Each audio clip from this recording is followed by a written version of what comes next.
sit in the co-pilot's chair. If everyone could take their seats. So if you would permit me a few words as we approach the conclusion of this 2017 annual town meeting. In general, I've been very pleased with the content and the conduct of this town meeting. We've addressed numerous complex issues from overrides to enterprise funds, motions to amend, motions to defer, motions to reopen, and hopefully tonight, a motion to dissolve. You have followed our processes and rules and hopefully enjoyed most of it. We've heard from you, our town meeting members, numerous citizens, with more to come, by the way, elected officials, and appointed department heads. Unfortunately, due to the placement of the loudspeakers up here, which are in front of me and point away toward you, and the direction that some of the speakers, when they come to the mics, stand relative to the podium, I have been unable to hear all of your comments and questions. Mike Lynch's team of Milton Cable Access has solved that, and they provided a solution tonight which should solve the problem. I've got my own speaker. That makes it the Speaker of the House. Thank you very much. I'll be here all night. Yeah. Meanwhile, I have heard after the fact complaints from some of you of inappropriate language from the floor by a few of our speakers. And I understand that in the passion of the moment and the pressure of public speaking, emotions can rise and tongues can slip. And my style as moderator will be to permit wide latitude in the content of your debate. My philosophy is that you, the members, determine the meeting's content, while the moderator in general determines its sequence. However, I am informing the body tonight that I will rule out of order any personally defamatory language I hear aimed at anyone, be they present or absent. You are all intelligent and informed citizens that have prepared hard for this meeting. You've earned your attendance here by the elected support of your voters. I'm confident that this gavel will remain at rest while I get to enjoy your debate. And now, having been informed by the town clerk that a majority of town meeting members are in attendance, I hereby declare that a quorum is present for the transaction of business. We'll now move to Article 52. This is a lengthy article. I'll entertain a motion to waive the reading. Thank you for the second. Any discussion? Seeing none, all in favor of waiving the reading of Article 52, please signify by saying aye. Aye. Opposed, no. The motion carries. We'll start with Mr. Furs, the chairman of the planning board.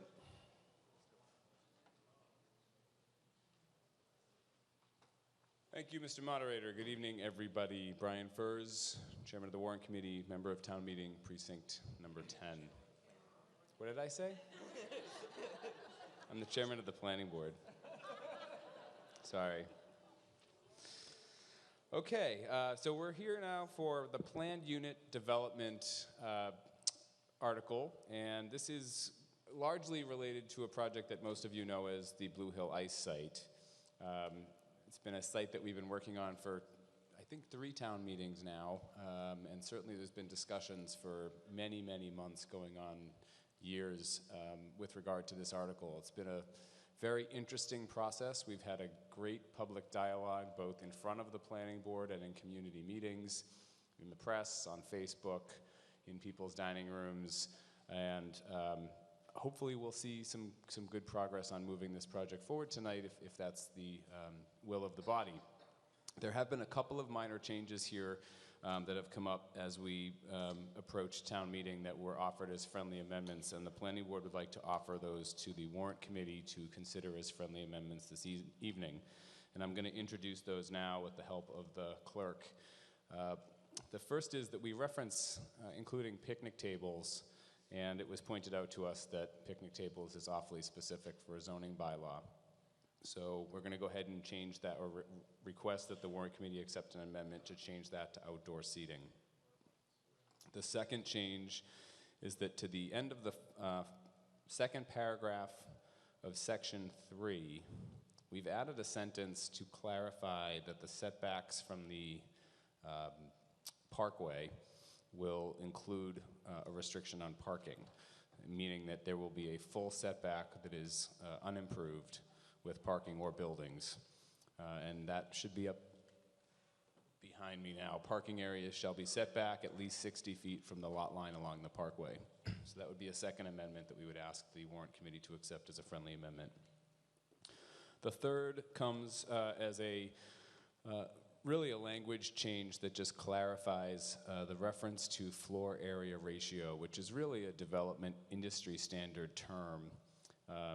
But we wanted to further clarify the language and make sure that it's properly referenced, as this is zoning language and it will become part of our bylaw if it's passed.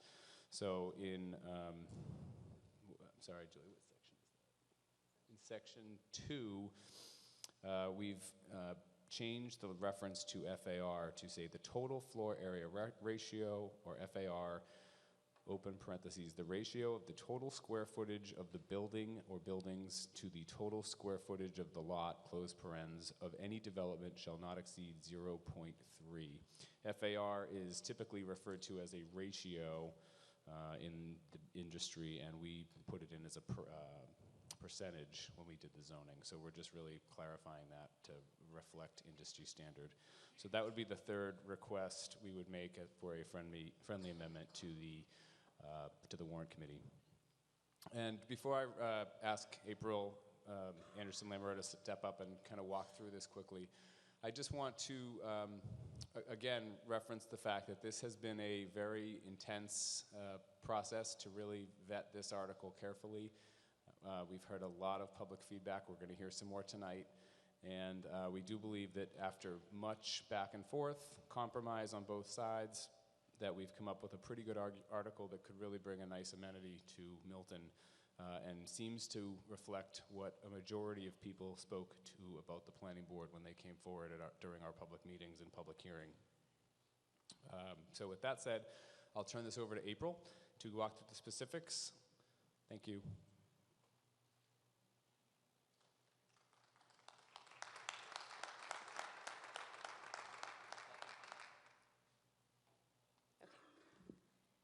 Hi, April Lamero, Planning Board, Town Meeting Member, Precinct 4.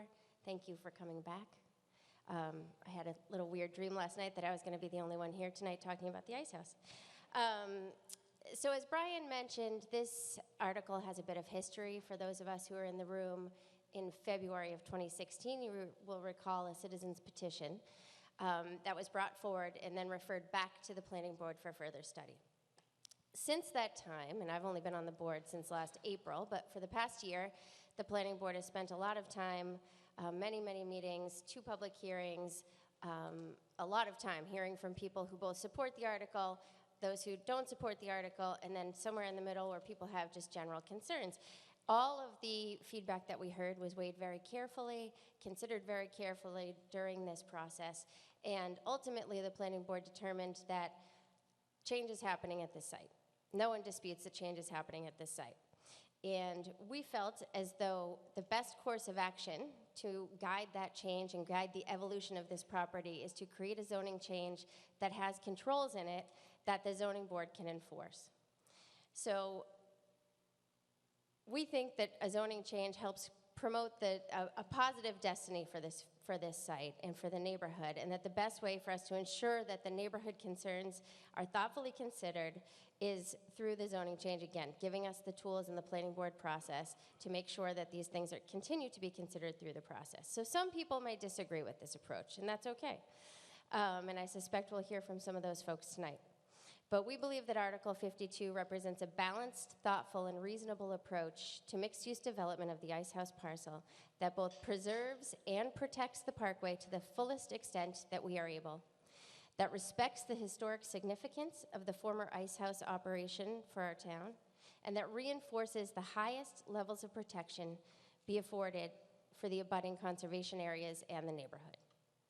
Now, this gets a little tricky because the planning board isn't the only board with jurisdiction over these issues. So, for instance, the Conservation Commission ultimately has jurisdiction over the conservation areas. The state and local historic commissions have jurisdiction over the historic elements of the project, and the state's Department of Conservation and Recreation over the roadway. But we've done our best to reinforce the high standards through which this project, if Article 52 passes, will be reviewed. So last night, I overheard Alex Whiteside. Hope you don't mind me calling you out, Alex. But I overheard Alex Whiteside telling another town meeting member that it will not be easy to permit a project under this new bylaw, and that was the intention. This is a residential area on a historic parkway. with a school and a conservation area in close proximity, and this should be a difficult project to permit. But we think that Article 52 gives us the appropriate constraints to make sure that that happens in a thoughtful way. So I'm sure you've all memorized the article before we got here tonight, but in case you haven't, Article 52 creates a zoning overlay to enable a mixed-use development on Blue Hills Parkway. The bylaw would apply to sites of 2 or more acres on a state-owned parkway with at least 200 feet of frontage, and an existing non-conforming business use in place for at least 50 years. We believe that the Ice House parcel is the only site that would qualify for a special permit under this bylaw. 30 years. I'm sorry, did I say 3? Article 52 allows for a mix of commercial and residential uses in 2 buildings with a maximum of 14,500 square feet of commercial space and up to 10,000 square feet of residential space. A commercial building would be required to include a market of 8,000 square feet to 12,500 square feet and a coffee shop with seating. The reason for the threshold on the market is to deter a national grocer with the high end and to deter a convenience store with the low end of the threshold. The intent really is to attract a neighborhood scale market and not a regional draw store or a superstore of any kind. The commercial spaces would prohibit tobacco and lottery sales, sexually oriented businesses, gas stations, motor vehicle repair shops, liquor stores, marijuana establishments, drive-thrus, and restaurants, with the exception of the coffee shop. Another 2,000 square feet of additional commercial space would be allowed in either the residential or commercial building. Retail operations would be restricted from 8 a.m. to 8 p.m. and deliveries 10 a.m. to 2 p.m. on weekdays. Now, the residential building would hold up to 12 rental units to include studios, 1 bedrooms, and 1.5 bedroom units, but 2 or more bedrooms are expressly prohibited. At least 10% of the units are to be affordable, or if less than 10 units are constructed, a payment shall be made to the Affordable Housing Trust in an amount determined by the Planning Board. Article 52 limits the scale and density of the buildings so that they conform with the scale of the surrounding properties. The commercial building may not exceed 1.5 stories or a footprint of 12,500 square feet, and the residential may not exceed 2.5 stories or a footprint of 6,000 square feet. The article requires setbacks on all 4 sides with visual, light, and noise buffers, and the article requires a 60-foot setback from the parkway, which is approximately double the setback that currently exists with the existing structure. The article would require a 40-foot setback from the rear lot line abutting Pope's Pond with a 30-foot provision if open space is provided elsewhere on the property, a 50-foot setback on the side lot line containing a residential dwelling, and a 25-foot setback on the side abutting the conservation area. The article requires the preservation of larger trees, 8-inch caliber or larger, in the setbacks, and encourages a site design that will preserve larger trees elsewhere on the property. It requires traditional building designs that are consistent with the current aesthetic of the parkway, and the board reserves the right within the bylaw to call for a materials conference after permitting to ensure that the actual materials used during the construction of the project meet with the design intent. We've included a provision or multiple provisions to prevent light spillover, noise, and visual impacts from the abutting residents and conservation areas. For any new plantings, we have included a requirement for the Shade Tree Advisory Committee to review and approve the planting plan, and we require a site design that encourages foot and bicycle traffic to the site with the hope of improving all modes of transit to the site in the neighborhood and walkability of the neighborhood. Now, traffic is a big issue. It's a big issue on the west side of town, the east side of town. It's a big issue everywhere.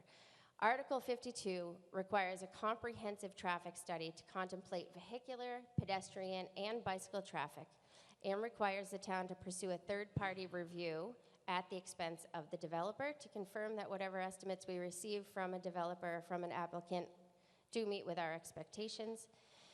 Any development proposal to earn a permit under this bylaw must demonstrate an improvement to pedestrian and bicycle safety at the development site over existing conditions. and in the surrounding neighborhood, and shall not cause significant adverse traffic impacts on the state-owned parkway, surrounding roadways, or nearby intersections.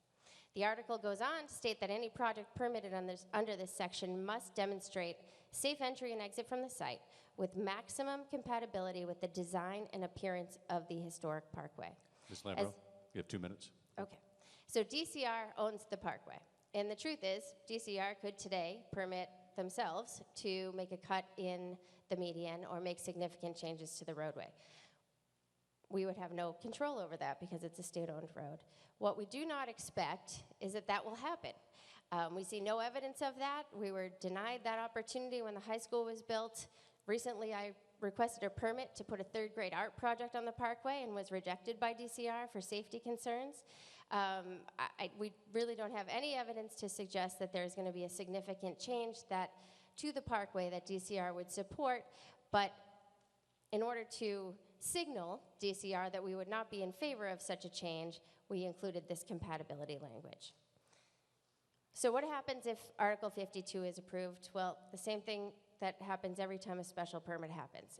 We would wait for an application to come forward. Once it does, it would trigger a public process.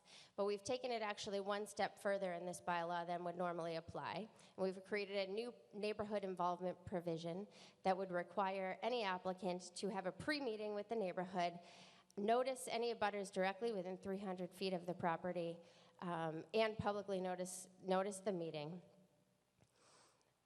Record every single concern that was raised during the meeting, submit those concerns as part of their application package, and then address them to the board as part of the process, which would just heighten the neighborhood's influence, I think, over the ultimate outcome of the project.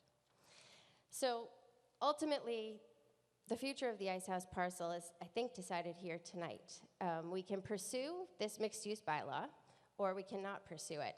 I don't expect that the board is going to be interested, though I should have checked, in seeing this article referred back to us, because we've already spent over a year reviewing and contemplating and having public meetings, and I'm not entirely sure there's much more progress to be made. Either we want a mixed-use project or we don't.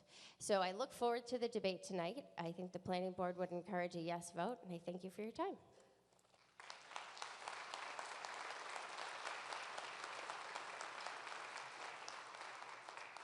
Just a procedural matter. So, Mr. Furs, you made a friendly amendment to the planning board? Just checking.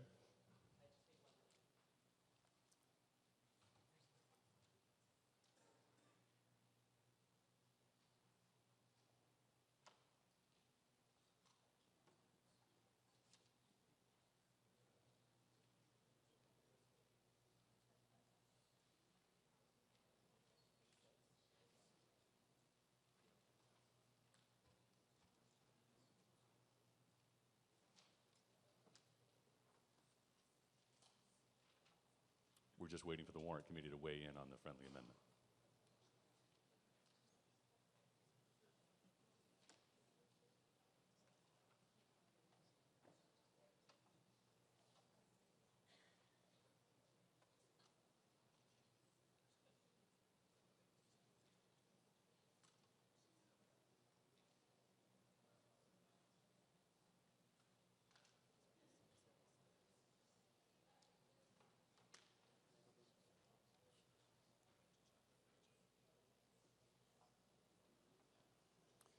While they're doing that, I'll take just a moment for the citizens that are here tonight that wish to speak, and I think there's 13 that have contacted me and all been verified as registered voters. If you would like to speak, if you'll come down to the front and sit in one of the front aisles here, then I'll recognize you. And since there are so many citizens and town meeting members, I'm going to try to alternate between them so we mix up the dialogue. Yes. Thank you, Mr. Moderator. The Warrant Committee accepts all three amendments as friendly amendments, and they are now the recommendation of the Warrant Committee. Thank you. Mr. Corcoran?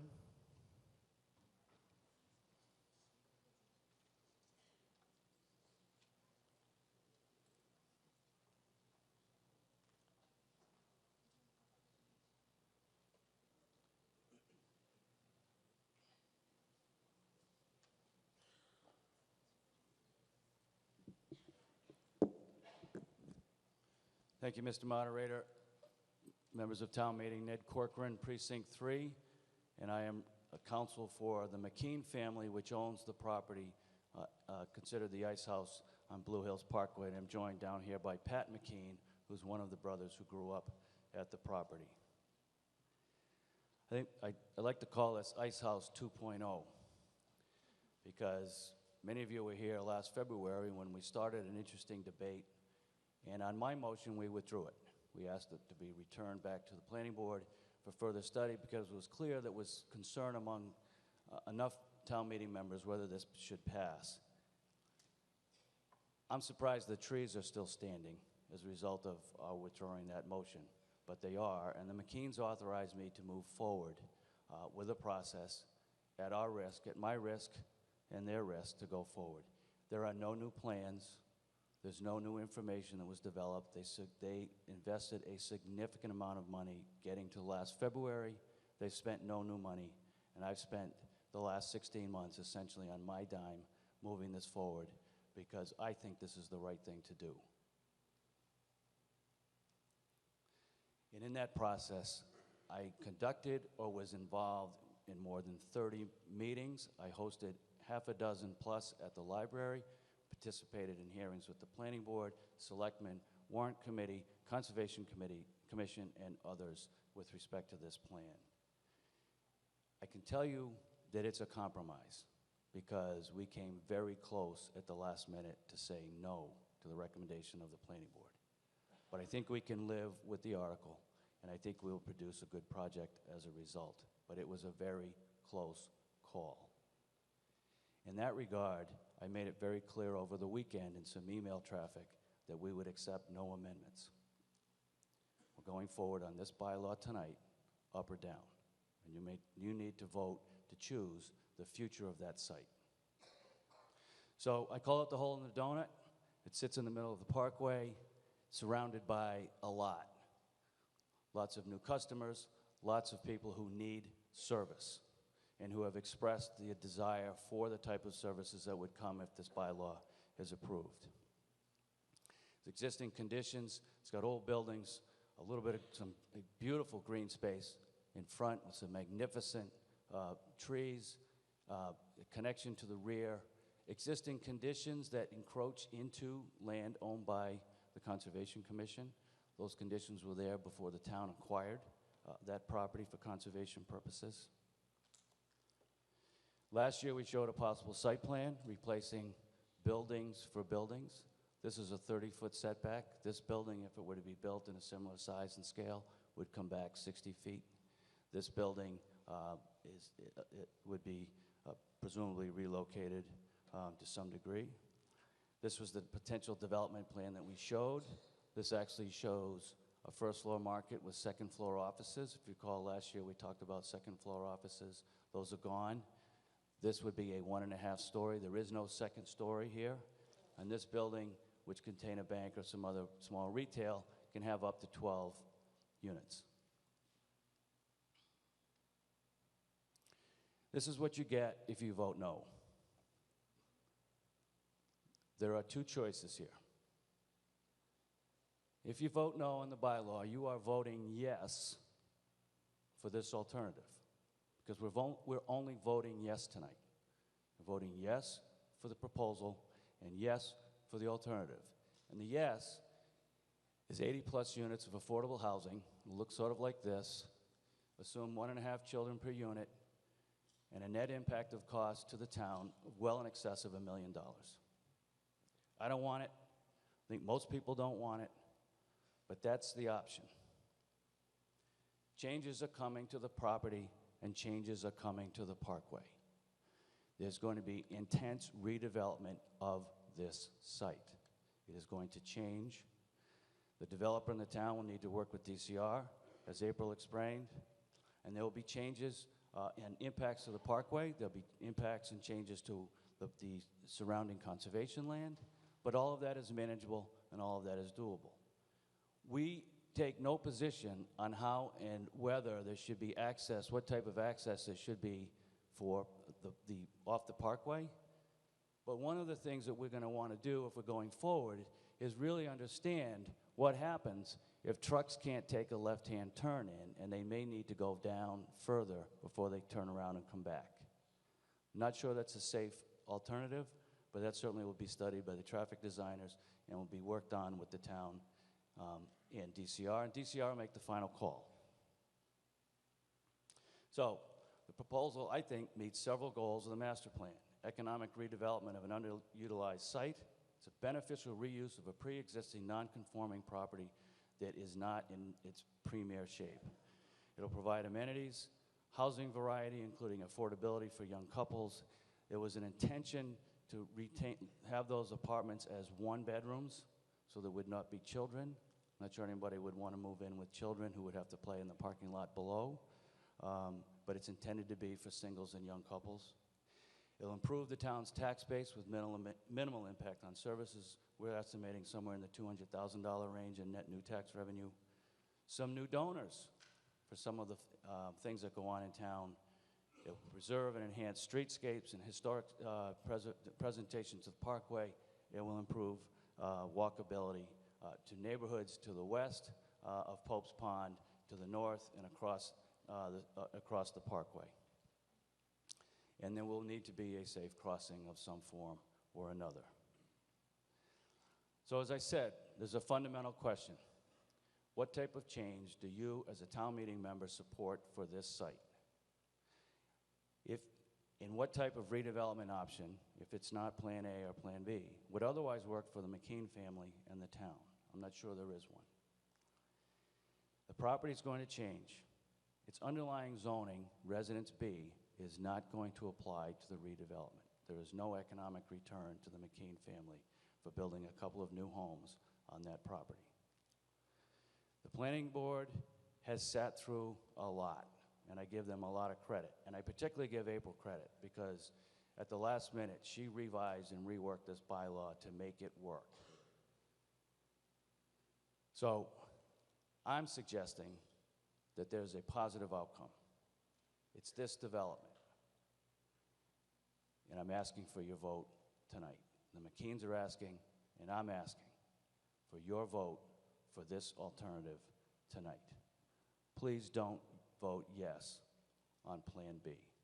There's no door number 3. Thank you.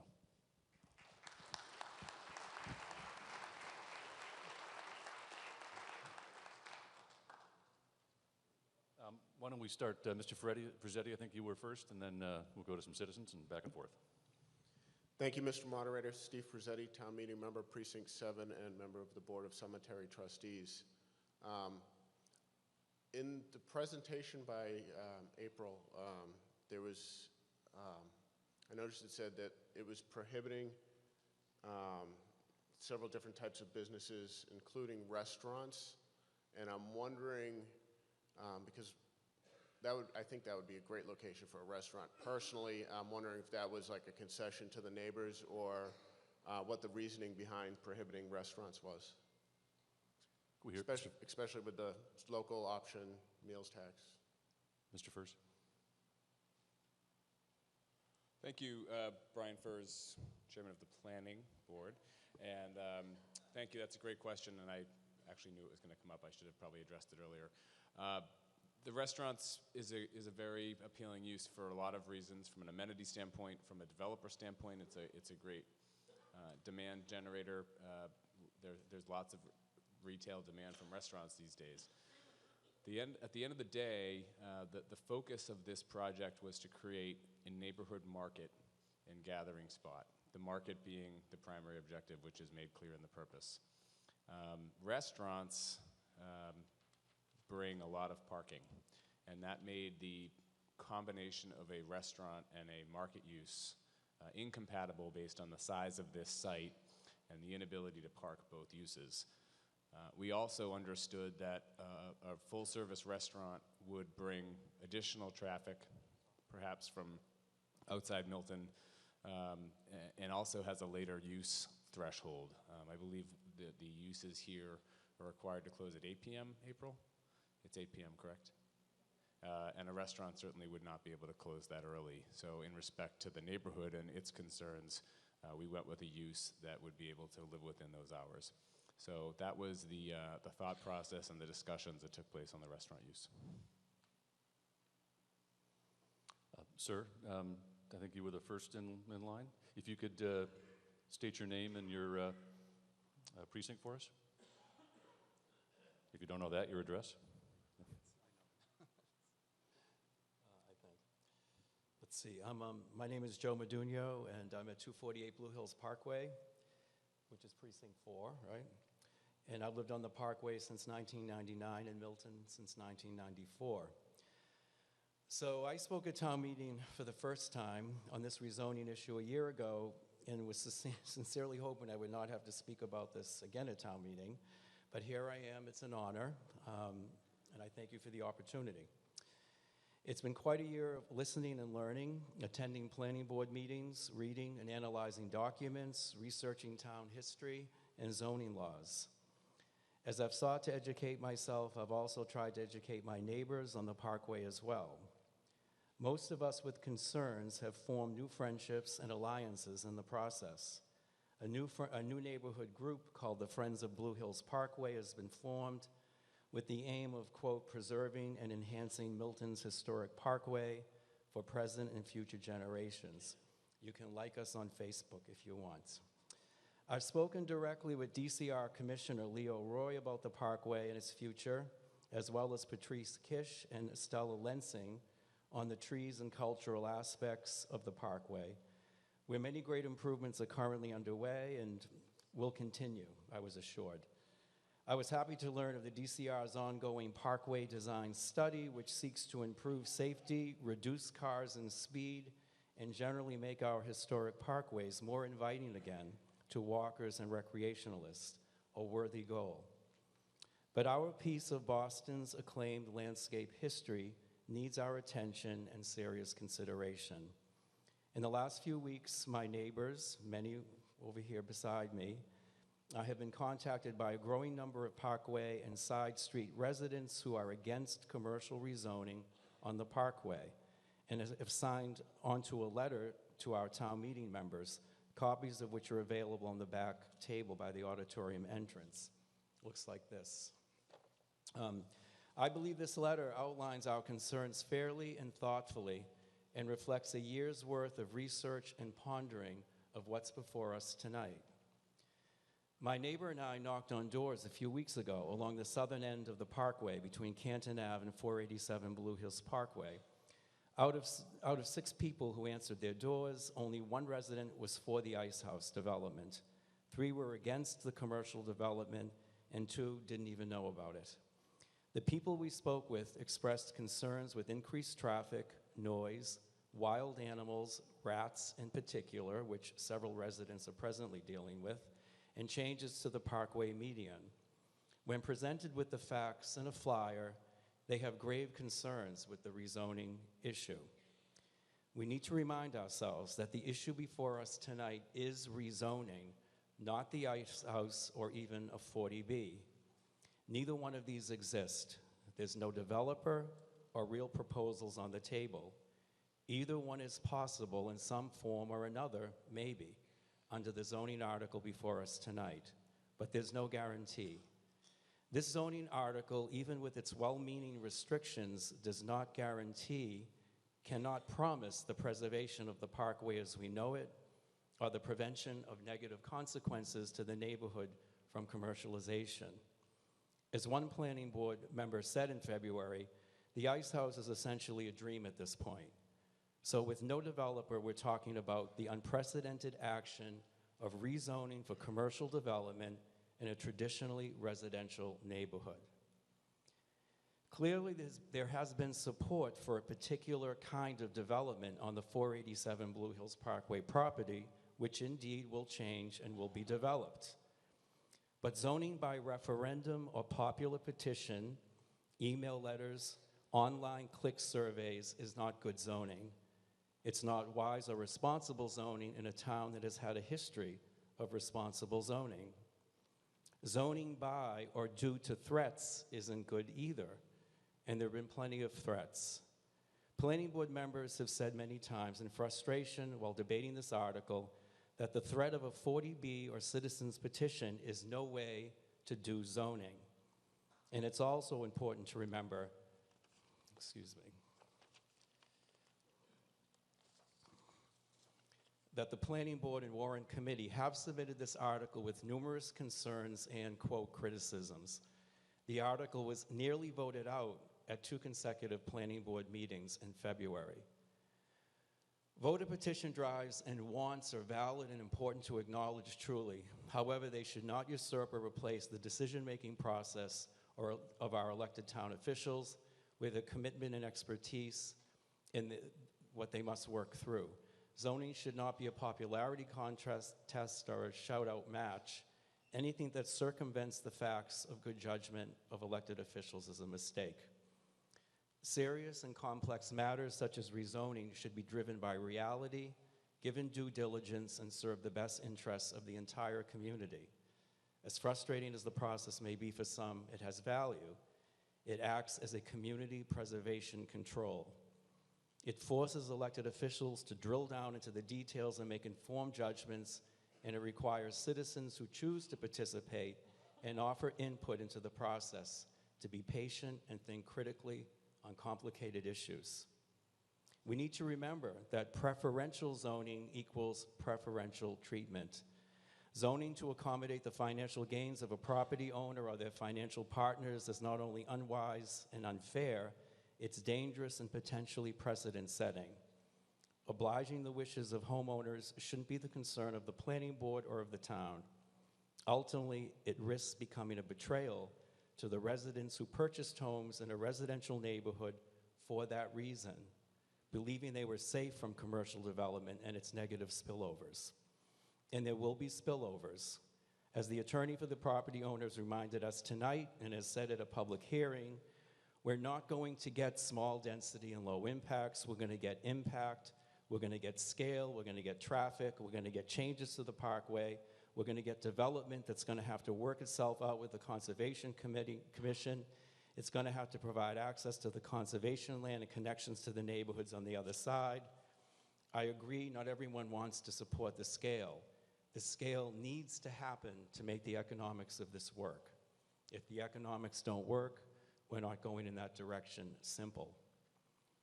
As residents and stakeholders in the neighborhood, we haven't been given much say or many choices, essentially two. But as I said earlier, this is about rezoning, not a vote for an actual or a particular development project, the Ice House or 40B.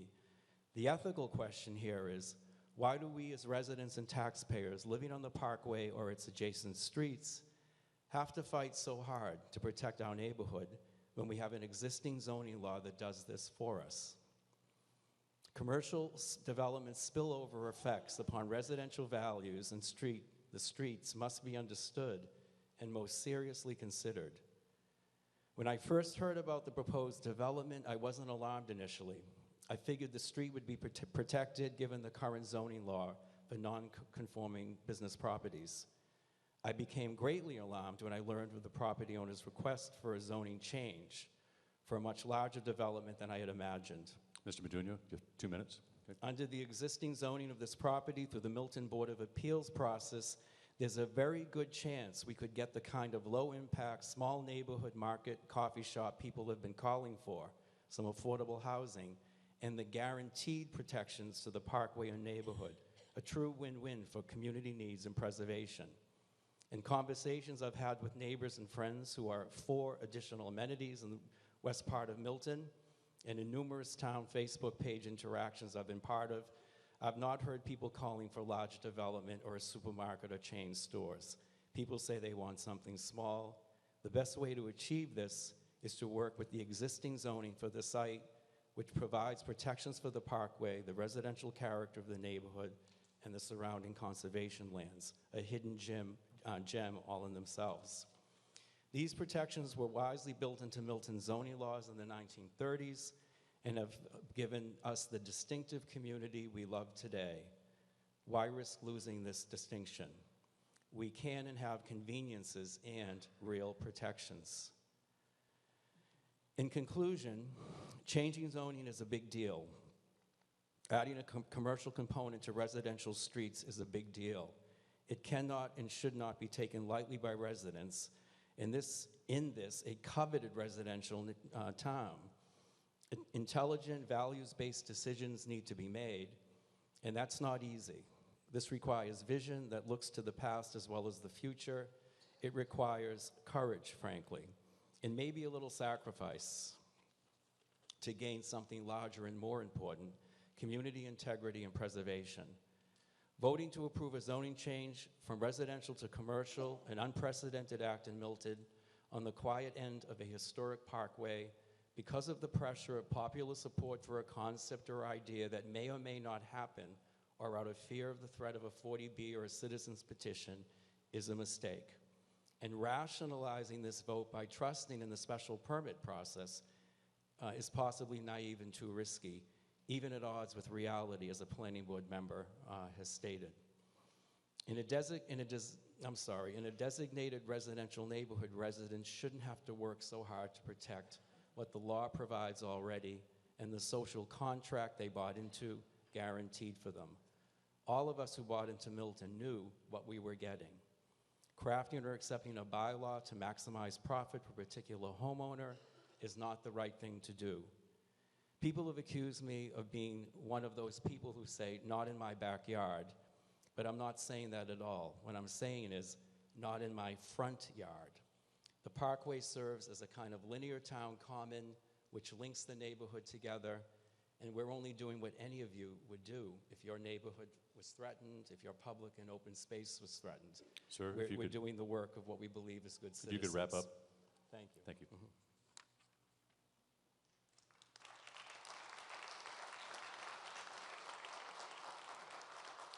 Sir, by the microphone, I think you were next. Did you want to, yes, you, right.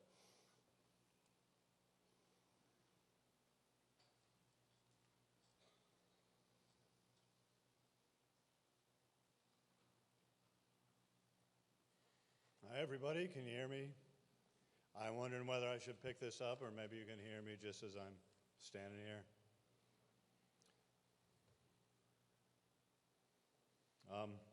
My name is Tom Palmer. I live at 79 Blue Hill Terrace. I'm a town meeting member from Precinct 1. And yeah, I have a presentation to make. I have a show for you to look at.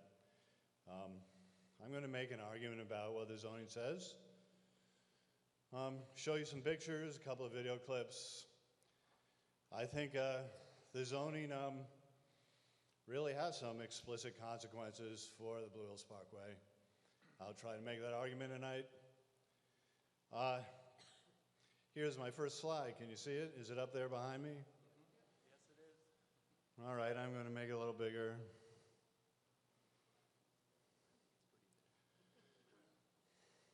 I'm going to use arrow keys. You may have seen this before. This is promotional material from the proponents. Whoop, let's go back. What have I highlighted here? It says, what's going to happen at Blue Hills Parkway? Keeps jumping in on me. A fresh food market similar in size to a fruit center. Well, maybe not. This is what the zoning says. I wanted to pause it here. That's what I'm trying to do. Go. Oh, all right. I'll pause it here. All right. Don't want to jump ahead. Fresh food market shall have a floor area of at least 8,000 square feet, but not more than 12,500 square feet. Very specific. Next. Here's a fruit center we all love. Really a wonderful store. I don't shop there myself, but a lot of people have talked about the fruit center as a model for this store. I measured the fruit center on Google Maps, measured it long and wide, was careful about it, didn't measure the little vestibule in front. It wasn't really part of the market. Look, it's 17,600 square feet. And we know the market can't be bigger than 12.5. So I had to X this out. It says a fresh food market similar in size to fruit center. No, it's 1/3 smaller. So the zoning says, correct? Here's a proposition. The zoning defaults to a Dunkin' Donuts and a 7-Eleven because these are the most common local businesses of the types and dimensions described, namely a coffee shop and a food market. All right, here I went back to Google Maps and I measured some of these businesses around town. You see a Stop and Shop at Truman Parkway, nearly 40,000 square feet. Fruit Center, we saw that. Trader Joe's in Hingham, 13, almost 14. It's a little too big, isn't it, for 12.5? Next one down, Tedeschi TD Deli, East Milton. That's a fit, isn't it? And look over on the other side, Dunkin' Donuts there, the region of 2,000. So if you're mixing and matching to make your 12.5, and you know you get another 2,000 if you put the coffee shop in another building or separate it, that means you get 14.5. What do? Well, you do this, right? You take the Tedeschi's, and many of you know Tedeschi's is now owned by 7-Eleven. And that's 11.6, and you add the Dunkin' Donuts, and you got 14,000, and it fits. You got 500 square feet extra, maybe, for an ATM. These are local businesses. These are the size and types described in the zoning. Why shouldn't we expect these to be the businesses that show up at this site? Maybe not the first owner. There could be a lot of owners on this site. All right, here's another claim from the promotional materials. Landscaping that retains the park-like character of the property, including the tall trees near Blue Hills Parkway. Here are those tall trees. I'm a naturalist. I can tell you that the oaks, the bare oaks on the left, those are big red oaks. Most of the trees in the Blue Hills are red oaks. Those are big ones. And then to the right, you see these white pines. There are 4 of them. They're very large. White pines are the largest native tree in Massachusetts. They grow to 125 feet high. I didn't measure these, but these have got big. They're the largest trees on the parkway, I believe. What does the zoning say? Buildings shall be set back 60 feet from the lot line along the parkway. Trees of 8-inch caliper or greater outside of the setback area shall be incorporated in the development to the extent practical. All right, once again, I measure on Google Maps. I see the 60-foot setback. It goes between the 3 trees in front and 3 trees in back. The red oaks, they lean over the parkway, they're close to it, and they have a white pine with them, a kind of scraggly one that's bent up top. But the 3 really big white pines, they're outside the 60-foot setback. So Dunkin' Donuts comes in and says, well, we know the zoning says we have to protect them if it's practical, but hey, it wasn't practical. Do you want to argue with Dunkin' Donuts? If you want to protect those trees, why don't you write it in the zoning? I don't agree that they're protected in the zoning. Incidentally, I do have this handout from the proponents, and it says under features, existing mature trees will be protected. I don't understand where they got that from. It's not in the zoning as far as I can tell. All right, so I had to mark this up. Including the tall trees near the Blue Hills Parkway? Not the tallest ones, not the 3 tall ones outside the setback. What is a park-like character to the Blue Hills Parkway, designed by celebrated Milton landscape architect Charles Elliott in 1894? Well, this is the parkway, and this looks park-like to me. These people are going on a walk in the park. I don't think they're going anywhere in particular. I can tell just looking at them. I don't think they're going to buy anything. They're just enjoying stuff. They're enjoying the open space and the air and the trees and the grass. This is a park-like character this road has. It is a park. It was built as a park, designed as a park 100 years ago. Over. This is up by Elliott Street. These are the crab apples that grow in the median. And they're very artfully woven together to make a kind of arbor. And you see the woman in back, I think she's walking in the street. There's a lot of snow. But behind her, there's more big trees, old trees. Those are spruces. And then Ponza River parkland in back. This has a park-like look to me. Here's another look at the parkway. These trees are called zelkovas. They're an elm relative from East Asia. They're not susceptible to Dutch elm disease. A smart move by DCR to plant all these. And look, as we look down the Parkway, we see the Blue Hills. That's why the Parkway was built, to take people from Boston to Blue Hills, points right at the Blue Hills.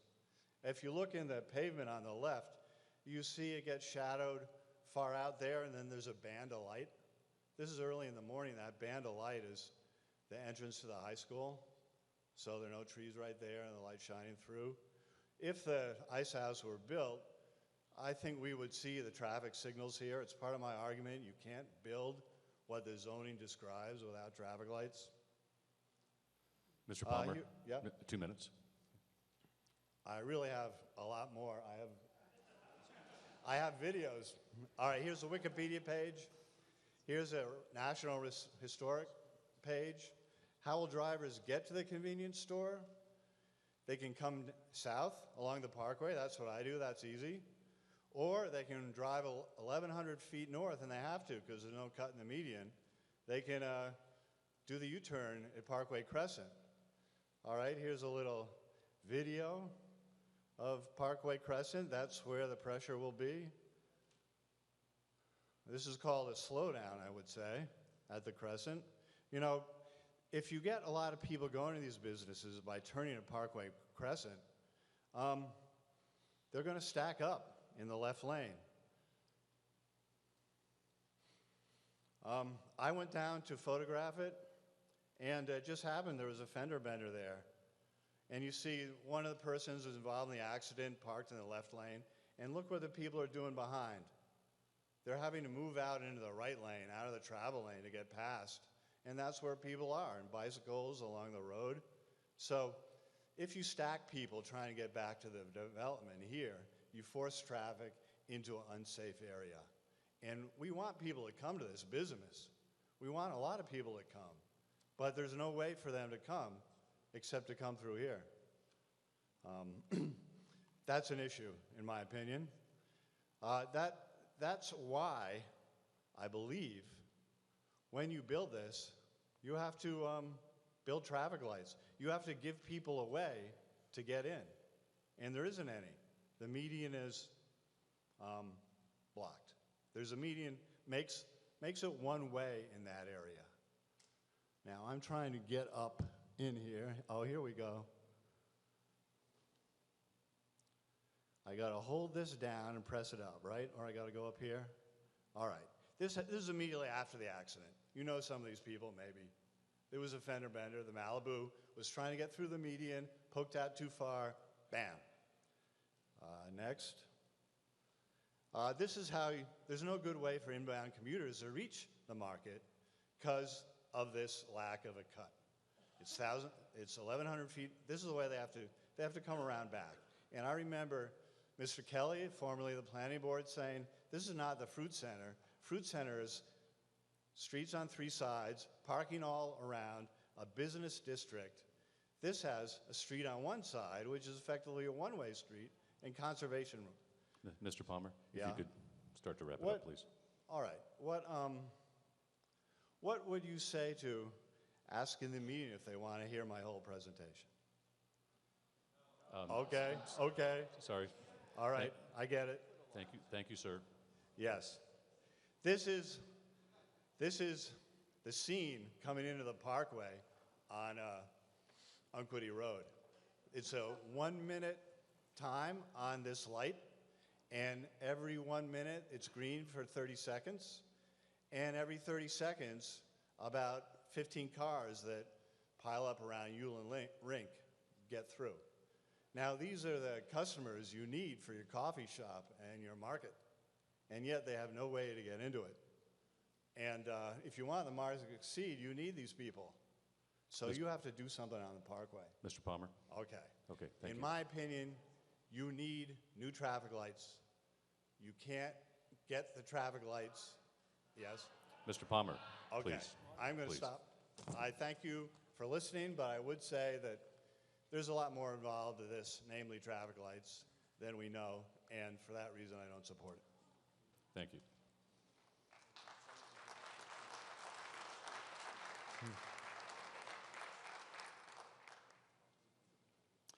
I think, Mr. Fay, you were next, I believe. So, well, If you were going to have a non-town meeting member next, No, fair point. Okay, you're real. So, ma'am, would you like to speak? By the way, all the citizens have contacted me in advance. Their registration has been verified, so.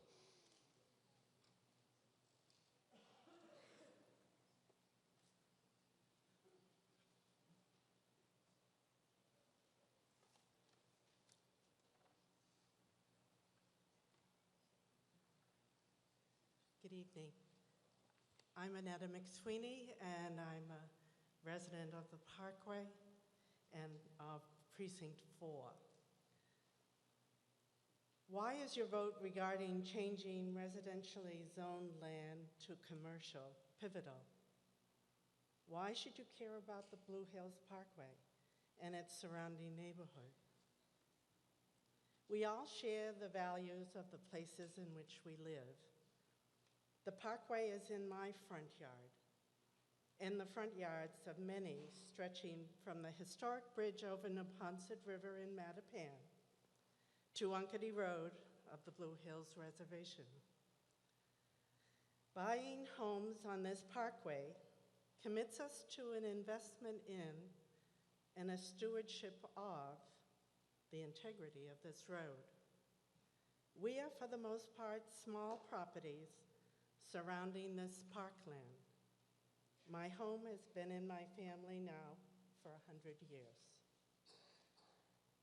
Since being involved in this discussion over the property at 487 Blue Hills Parkway, I have researched the value of this parkway as stated in the application for placement on the National Register of Historic Places. Let me summarize for you some of what is noted in this extensive document. The parkway was planned and constructed between 1898 and 1903 by Charles Elliott and the Olmsted brothers out of concerns for loss of open space, urbanization, and public health. It is part of the first regional park and parkway system in the country. It immediately won international recognition in Paris and Berlin as a model for park development. Frederick Law Olmsted Sr. was responsible for including parkways in the Metropolitan Parkway system, and our parkway in Milton was the second one built. At its time of listing on the National Register in 2003, it was one of the few that remained true to its design. Preservation of the character and integrity of the Parkway community should be upmost on your minds, as stated in the Milton's master plan as one of its primary goals. And I quote, "To preserve Milton's character, defined by its small town atmosphere, natural and historic features, and the contrast that these create when compared to the urban centers along the town's borders. Parkway residents should not have to convince other residents of Milton to protect their property and its residential character. Zoning concerns and pressures affect every neighborhood. Today, you are voting on a zoning change from residential with a non-conforming business to full business zoning. Although several businesses have operated on this property with a grandfathered, non-conforming business use privilege, a privilege for many years, the impact of which has been minimal on the surrounding area. There has never been a retail commercial use on this site, primarily dependent on vehicular traffic.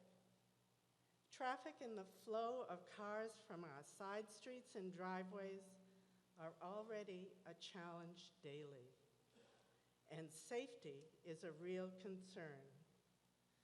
We are a neighborhood with the ability to walk to 3 of Milton's schools, and many children do so.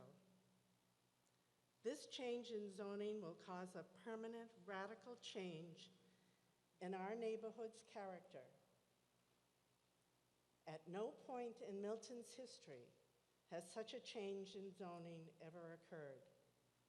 It essentially creates a business district within a residential neighborhood. This property at 487 Blue Hills Parkway is unique, being surrounded by conservation parkland on 3 sides. The present zoning has served us well in preserving these parklands for many years. Any development of this property that would potentially compromise these lands should not be considered. Any loss of green space and mature trees should not occur. As a resident of the Parkway, I attended the majority of the planning board meetings and listened to their discussion for putting forward the PUD article. The proposed development before you continues to be out of scale for this 2-acre property. This zoning article was a last-minute attempt of the planning board to fulfill its obligation in studying the rezoning proposal from 2016. Planning board members, Mr. Brian Furs, Mr. Alex Whiteside, and Mr. Michael Kelly, at 2 consecutive meetings just prior to accepting this article, noted and expressed concerns that a development of such scale was incompatible with the realities of the Parkway and surrounding parklands. They acknowledged as well that due diligence had not been done. There have been no impact studies done to estimate the effect on environment, traffic, noise, parking, and safety. Surprisingly, however, they unanimously agreed to put this PUD article forward for the warrant. This change in zoning creates, again, a privilege for one person, the property owner. Is this preferential zoning? Spot zoning is illegal if it focuses or favors one person. At the joint planning board meeting with the selectmen, one of the selectmen expressed his concern that this accommodation, in his opinion, was preferential treatment. The proponents also feature in their handout to citizens that the zoning is specific to this lot and that no similar developments are approved with this zoning change. However, this has the potential of setting a precedent for other properties with the non-conforming businesses. Several of these exist within a mile radius of this property and therefore could have adverse consequences for this part of Milton and many homeowners. Ma'am, you have 2 minutes. Thanks. I urge you to be a voice of reason and not pursue this unprecedented change in zoning which will radically change our neighborhood and is permanent. Please show respect and reverence for our Blue Hills Parkway and its surrounding parklands which hold historic significance and are internationally recognized as important for the well-being of the public. These are our breathing spaces. And I'd like to just quote the Nature Conservancy. Nature is a gift. It inspires, delights, nourishes, and amazes every single day. The actions we take today will determine whether it endures for years to come. A gift to pass down to the next generation. Please take a moment to think about why nature matters to you and celebrate the joy it brings to your life. I was given permission to read this letter, if I may. If you could be quick, you've got about a minute. Thanks. This was a letter written by my son, who was a practicing environmental attorney, and it was addressed to Mr. McLean of the Warrant Committee and Mr. Hiss of the Milton Town, moderator of the Milton Town meeting. It's dated April 28th, 2017. This letter concerns the above-referenced warrant article, the Parkway PUD, submitted for consideration at the 2017 Milton Town meeting. As a former resident of the town of Milton, I respectfully wish to submit these comments in opposition to the Parkway PUD article, as it raises serious concerns regarding spot zoning. Article 52 of the town meeting warrant seeks approval to amend Section 10 of the town Milton zoning bylaw. As proposed, the amendment to the bylaw does not seem to provide a substantial relation between it and the furtherance of any of the general terms of the Massachusetts General Laws, Chapter 48, or the health, safety, and welfare of the citizens of Milton. On its face, the proposed Parkway PUD attempts to amend the bylaw to allow for Milton Planning Board to grant a special permit for a Parkway PUD should an applicant meet the requirements set forth in the amended bylaw and otherwise satisfy the basis for a special permit. However, in this instance, the use of the Parkway PUD serves only the benefit of one particular parcel of land and ultimately seeks to allow commercial use in a long-established residential area to the economic benefit of the owner of one parcel of land. Thus, the proposed amendment to the bylaw declassify as a business district part of a relatively small and isolated area, which has long been used for residential purposes.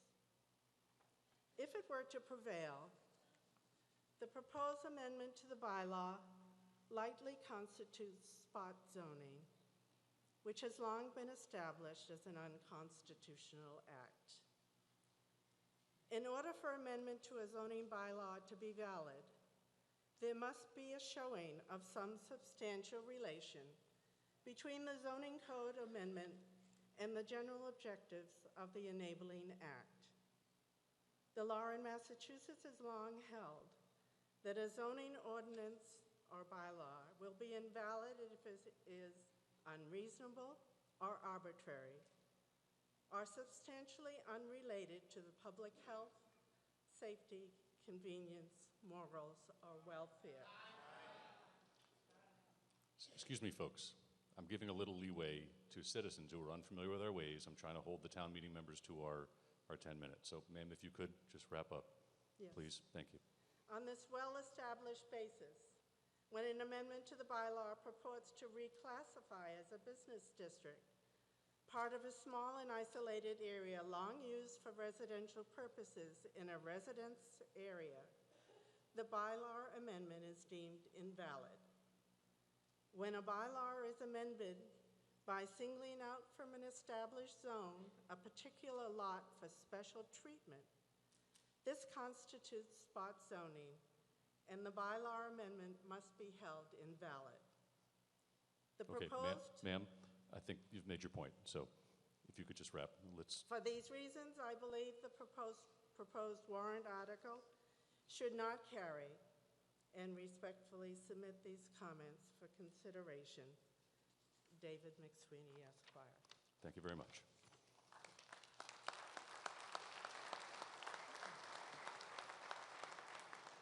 Yes, Mr. Fay. Thank you, Mr. Moderator. Earl Fay, town meeting member from Precinct 1. A year ago, I was one of those folks who came down and spoke out against the proposed article at that time, had many reservations, and it felt rather rushed. And it was referred back for further study, which I think was terrific, and it clearly was further studied. In one of those meetings that Mr. Corcoran referenced at the library, I had the opportunity to attend, And there was a, well, what could make this happen conversation. The initial article did not include housing, if I'm not mistaken. And so that became part of the conversation. And my interest, particularly in the affordable housing aspect, was discussed. This did take on some life and it took on some legs. And at one point in time, there might have been somewhere in the vicinity of 20 or more units, possibly 5 or more affordable units. For various reasons, that has backed off considerably.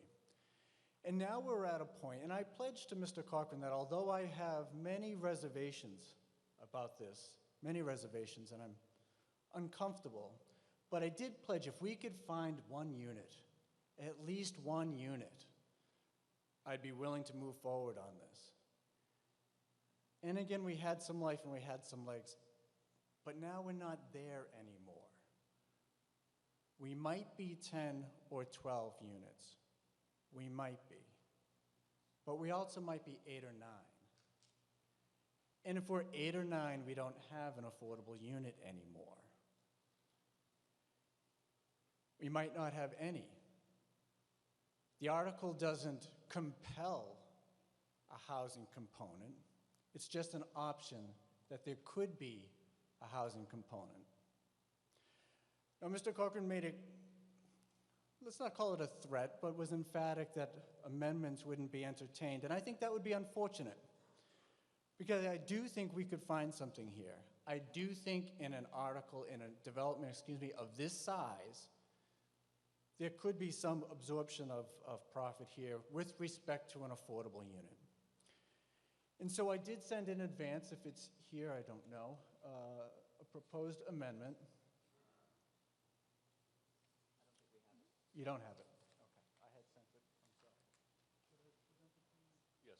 Why don't you read it first and then let her type it up. And it's simply this. What the amendment does is it simply guarantees that one affordable unit will be built. If there are any units, I'm simply looking for one. One unit to be affordable. If it's 10, the bylaw says it would have to be. But if it's 9, it probably is not. Will it shrink to 5 units? I don't think so. But could it shrink to 8? Could it shrink to 9? Absolutely. I think there's money to be made with one affordable unit, even if there's only 7 or 8 units built. And so my amendment goes as follows, that in the section 2 of development components, currently the third paragraph reads, at least 10%. And what I'm looking to do is to strike that paragraph and replace it with the following. Simply says, at least one unit of a development containing residential units shall be suitably restricted and rented to a low or moderate income household so that it is perpetually restricted and includable in the subsidized housing inventory maintained by the state's Department of Housing and Community Development or future equivalent. And I'm sorry that wasn't here. I had sent that language.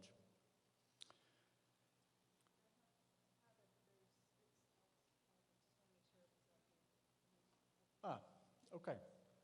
This is what I had sent. At least one unit. The language is otherwise the same. I just want one. I just want one affordable unit. One further concession would be this.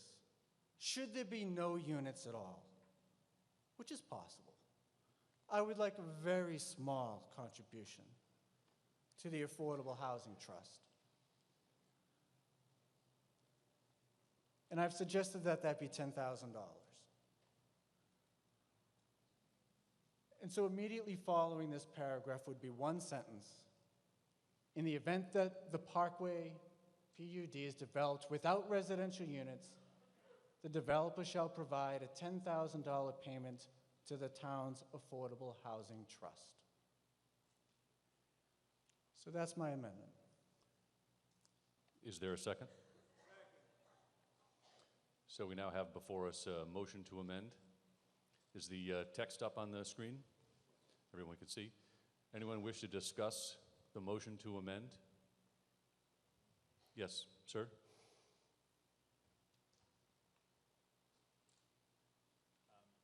Terry McNeil, Precinct 3, Town Meeting Member. I was going to rise to support it, but the amendment you made actually is the reason I want to get up. I support the article as written because I think it gives us flexibility to require these things. That the 10% that's required there is statutory, and quite honestly, it's what this town has failed to do, and it's why 40B is a threat. It's because we haven't abided by the statute. So this is saying if you build 10 units, one of them, 10%, needs to be an affordable unit. And that's what we need to start requiring of people. But this article in its entirety is an opportunity for a town whose zoning has actually failed. Our residential neighborhoods are great, but we're 97% residentially funded. We're talking about another override. And this process that gets us here today is the result of an extensive public process. That's the first step. It gets us a zoning article that sets the table for another discussion, for a public process, and the planning board should be commended for requiring here a robust public process for everything we've heard from the neighbors and from you, Mr. Fay, to bring those up and to document them, to have them mitigated, and that entire process for this special permit is more than this town's ever required. In fact, the pre-meeting that Ms. Anderson mentioned earlier, the only other place it's been noted that that's been happening lately is the Boston Redevelopment Authority has been forced to do that in South Boston with the redevelopment of the Edison plant, 2 million square feet, and they're having a pre-meeting to get residents' concerns, and we're requiring the same thing here for a 14,000 square foot market. That's great. That is the public process we need, but we can't get to it if we continue to amend the result of an extensive process and a path forward so that we're not here next year having the same argument. I think the passion the neighborhood's shown is fantastic. And we have something that Milton's never had, which is really thoughtful zoning. And if we miss this opportunity tonight, it's a lost opportunity that's hard to quantify. Not with $10,000, and I support that. I'm a commercial real estate lawyer. I've done affordable housing deals over the city of Boston. I agree with you 100%. But if we start to pepper this amendment with all sorts of things that pull at it, we're going to be saying no, like we did last year, to a proposal that's infinitely better and an opportunity for this town. So I agree with you, Mr. Fay, but I wholeheartedly say, please do not vote for this amendment. Do not vote for any amendments, and move this town forward thoughtfully. We should be a leader.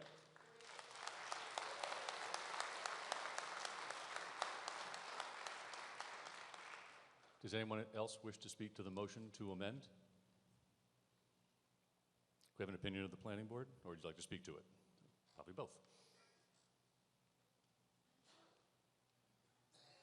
The planning board does not support this amendment. We do point out that and I think Mr. Fay actually made the point as well, but if there's anything under 10 units in a residential project, an affordable housing contribution is required.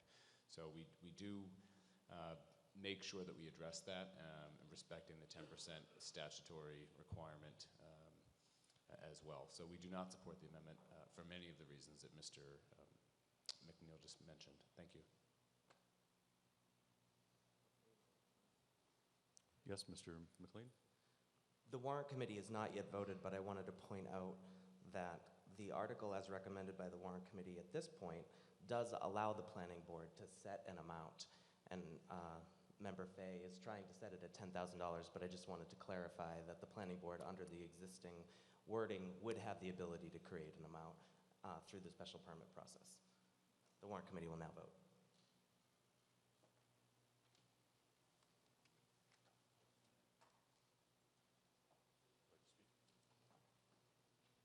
Mr. Fay, did you want to speak? Or? I'm sorry. Why don't you get to the mic and just go ahead. No one else is waiting, so please. Just want to make sure I have an opportunity for a follow-up. Yeah, okay. Absolutely. I just want to clarify one thing. Yes, there would be a payment should there be units, to your point. If there are no units at all,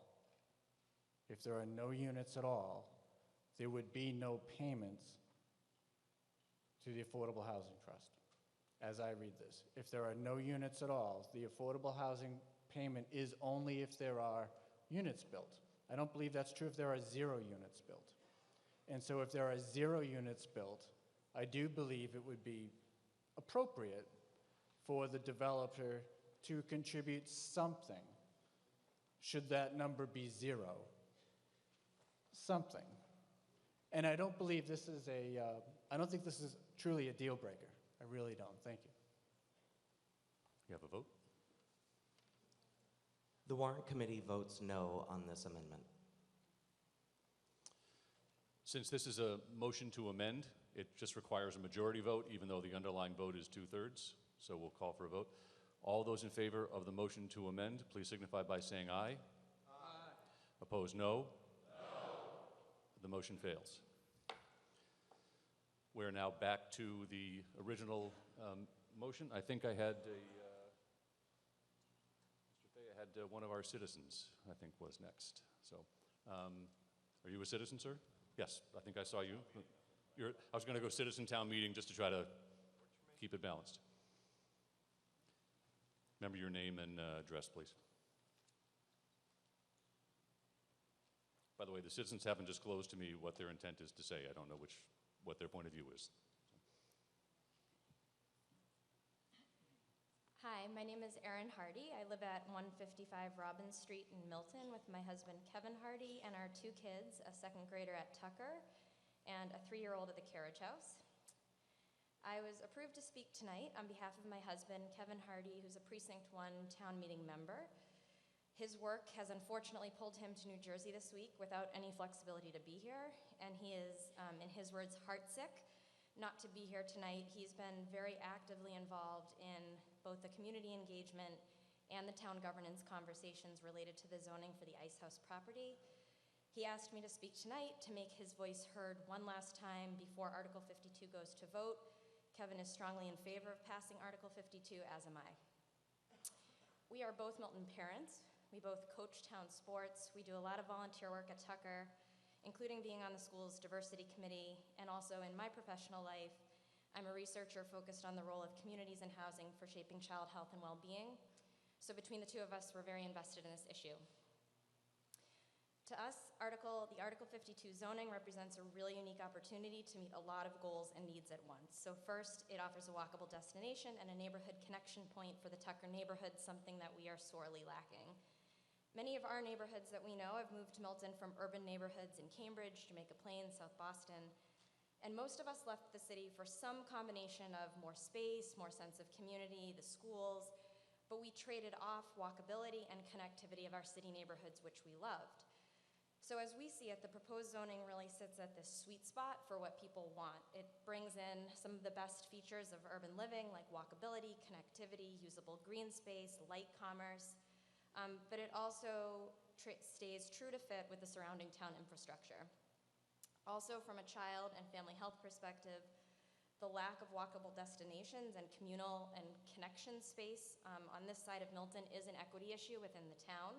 This article makes strides towards those issues. And finally, the inclusion of affordable housing provisions in the zoning is an important and visible message of our community's values and priorities. Kevin asked that I convey the following points. One thing that has drawn him to support the article is the quality, thoughtfulness, and inclusiveness of the process, and then where that process has landed us with the proposed Article 52. He feels that all voices have had multiple chances to be heard and that the neighborhood has had a genuine ability to shape the article.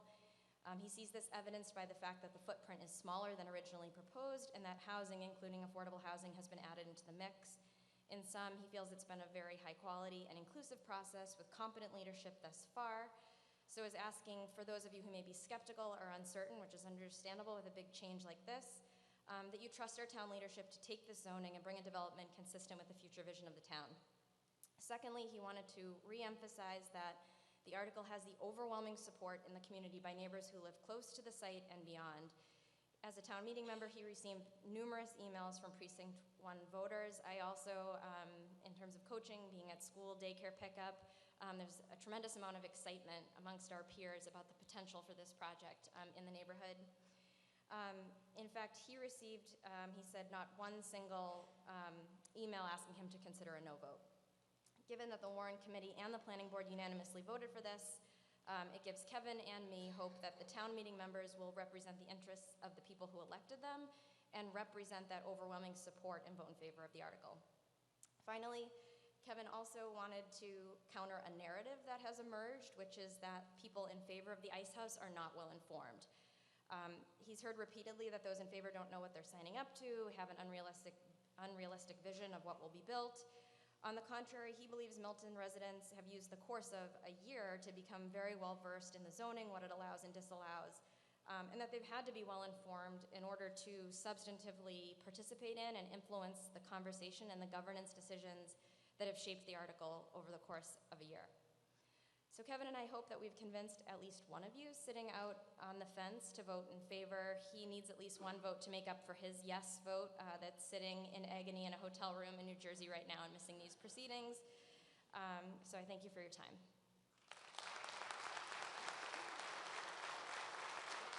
Yes, sir.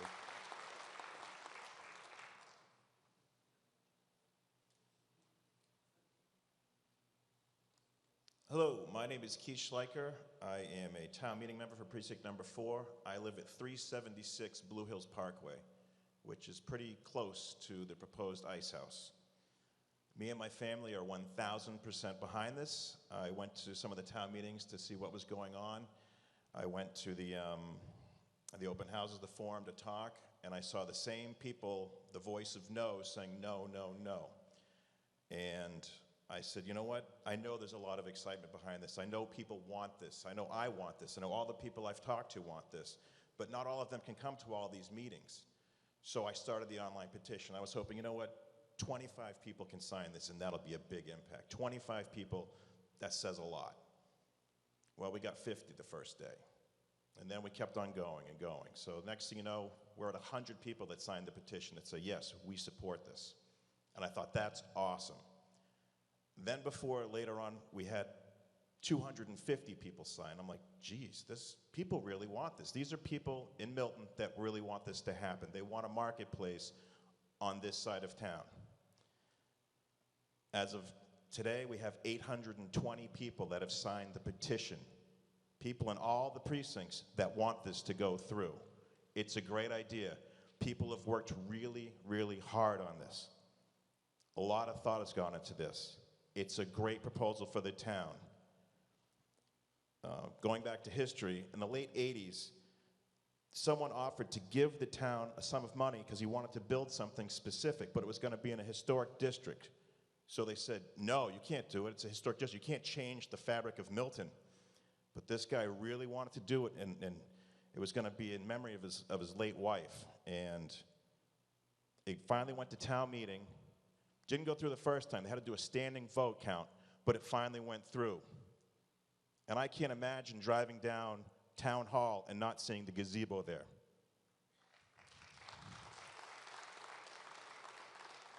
This zoning revitalizes the area. It gives much needed amenities, and it adds to our commercial tax base. If it doesn't go through, something is going to happen there. If it's a bunch of housing, every year we're going to have to go back and tell our neighbors why they need to pay more and more taxes. If this doesn't go through and a huge housing unit goes in there, that means instead of also just finding out how we're going to pay for the fire stations we need to fix, we're also going to have to build a new school and staff it, because we all saw the school presentation. We're up at a 16% trend and climbing. This gives us retail space that we needed. Another one of the slides we saw at town meeting, 77% of our tax base is residential. This is not going to make it 50-50, but it's going to help, and it's not going to hurt. So I live closer to the development than the voice of no, about a half mile away. If you want to know how Precinct 4 thinks about the development, 2 people that spoke tonight also ran for town meeting members. They received the lowest amount of votes. The people I live near in Precinct 4 want this to go through. There's been a lot of compromise. It's been well thought out. The warrant committee said yes. Planning board said yes. You can ask the selectmen what they think. I hope they say yes. But it's going to be up to you to say yes to this. This is going to be great. I talk to people at ball games, at the schools. Everybody I talk to wants it. If more houses going over there, it's simple math. More houses, more in the market, lower property values. If a marketplace goes in, you can look at studies. Anytime a marketplace goes in, property values rise in that area. I'm not a real estate expert. I'm sure other people will talk to that. But basically, I'm the enthusiastic voice behind this project. It's in my front yard, and I want it to go in because it's good for this town, and it'll be good for my kids. Hopefully it'll be good for your kids. It'll be good for this community. Thank you.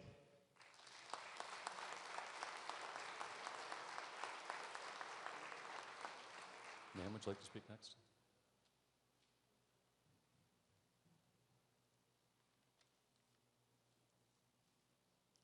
I'm not a town meeting member, I'm a citizen. Susan Kochbaser. I live at 115 Warren Ave, also very close to the proposed development with my husband and my two sons. One goes to Pierce and the other to Tucker. We both moved to Milton, or our family moved to Milton. Sorry, I'm a little nervous. Because of the beauty of the town, and we were drawn by the diversity. We've been here for over a decade now. When I heard about the possibility of this development, I was intrigued and hopeful.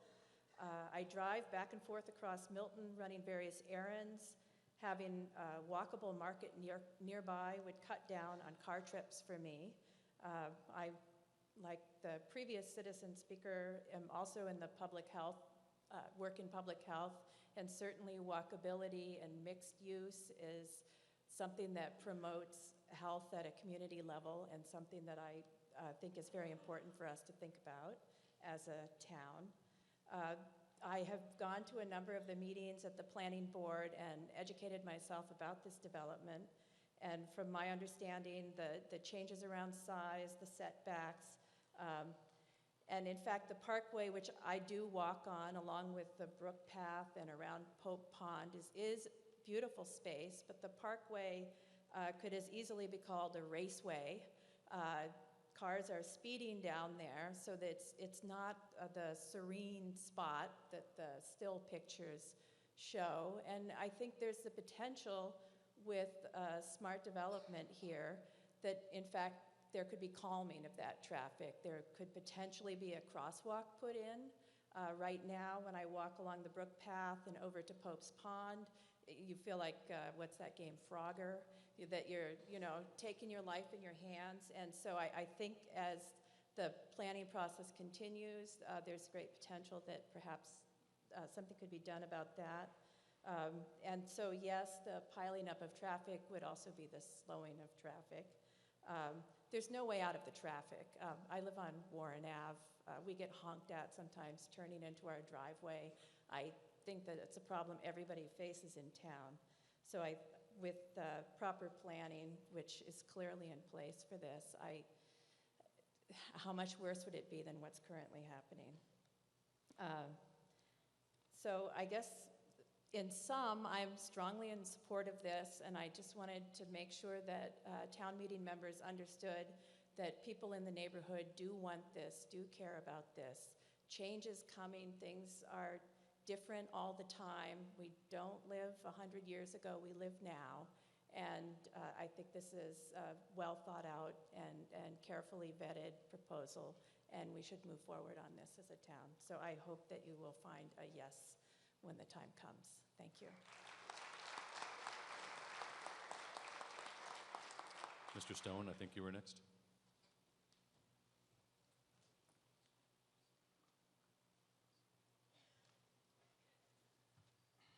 Jeff Stone, Town Meeting Member, Precinct 1. Thank you, Mr. Moderator. I think this is the first time I've spoken from the central microphone, so wow. Okay, I'm very excited about this so-called Ice House proposal, as are apparently hundreds of people who signed an online petition, and at least a couple of dozen people who were outside last night and again tonight holding signs. That's not something you often see at town meeting if you have been a town meeting member for a number of years. I live on Loughbury Street, which is off of Lafayette Street, which ends at the footpath right to the footbridge over Pine Tree Brook, Pope's Pond, and thence, right to the Ice House property. I've been hiking and bicycling around the Parkway and Pope's Pond for about 50 years. I know I don't look that old, but it's true. I would love to have a local market and coffee shop and some housing, hopefully, near me, as would so many of my neighbors. This would not only be an amenity for shopping, but also a community meeting spot, and it would increase appreciation of Pope's Pond. Although the immediate neighbors and some others know about Pope's Pond, I will wager that a great number of Milton residents, including people in this room, have never seen it because it's hidden. And that's a shame. With all due respect to the opponents of this article, I think the net effect will be to enhance the Parkway, not detract from it. It would also bring needed attention to the sidewalks along both sides of the Parkway in this area.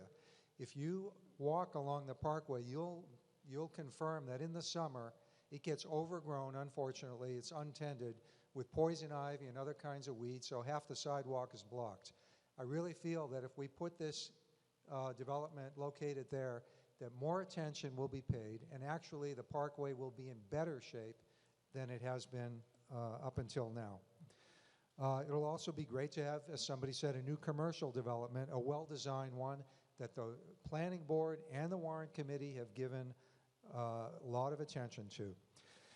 I've heard individually from about 20 residents in the last couple of weeks. It's like one every day. People I don't know for the most part who email me with their own individually argued reasons for supporting this article. It's not like they're talking from a page of talking points. They all have their reasons. So what I'd like to do, Mr. Moderator, is read an excerpt from a letter I received and then a short email I received. These are both from neighbors in Precinct 1 who live closer to the development than I do. So the excerpt is from Jackie Slavic, who lives on Pope Hill Road. And I'm just going to read some excerpts. She said, I feel compelled to express my unequivocal and enthusiastic support. I purchased our home in the Pope's Pond neighborhood just over 7 years ago. We chose Milton due to the highly ranked public school system and moved here with our toddler. Our neighborhood is great. Our property is great. A very modest house on an excellent lot abutting the west side of Pope's Pond Conservation Area. My major misgiving about purchasing our home at the time was the complete lack of any store or services within walking distance. I'm skipping a little bit. Now we're in 2017 with an excellent proposal for mixed-use development on Blue Hills Parkway, which will not only bring much-needed services to this side of Milton, but positively impact the conservation area, which I visit daily with my Labrador Retriever and often with my now elementary school-age daughter. How wonderful it would be to see the improved trail access that's proposed with the development. And she says, all of my immediate neighbors, that's on Pope Hill Road, and others I've spoken to in the neighborhood support this development. As a town meeting member, I hope you will support this development given the support for it in your precinct. Now, this is an email I received today from Mrs. Hudson at the bottom of Lafayette Street in the cul-de-sac, which is right next to the footpath to the footbridge, and on the other side of which would be the Ice House development. I almost said outhouse development, sorry about that. Okay, she says, I am writing to encourage you to vote yes on the Ice House project. I live on Lafayette Street and my property abuts Pope's Pond. My husband and I have lived and raised our family there for 25 years. As much as we enjoy the pond area, the addition of the mixed-use property proposal would increase the quality of life in this community.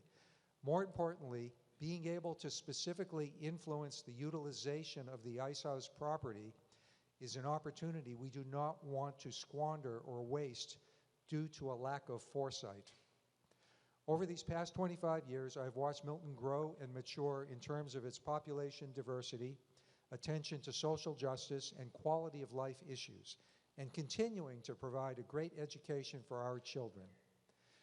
I am writing to ask you for your vote in favor of the Parkway PUD Planning Board article at our May annual town meeting so that we can continue to be a nationally recognized, desirable community from the eastern perimeter to the western perimeter. I look forward to seeing you this evening as you proactively cast your vote for the future of the town of Milton. Thank you for your time and attention. Again, that's from Mrs. Hudson on Lafayette Street. So thank you very much for your time and attention.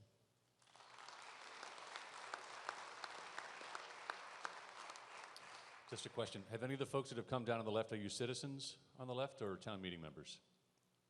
All town meeting members? Then, yes, ma'am? Yeah, I think these folks came down first. I'm just trying to run the table.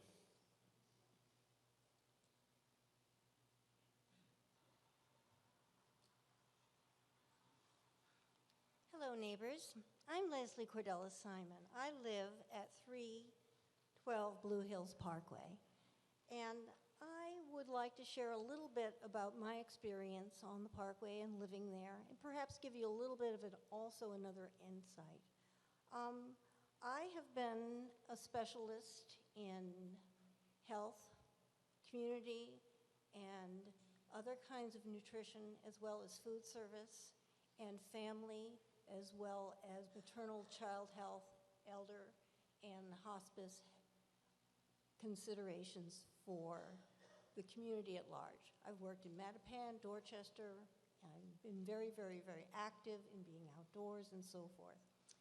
And because of my unique location at 312 Blue Hills Parkway, my dining room window and my bedroom window and my living room window all overlook the crosswalk. I have a fire hydrant.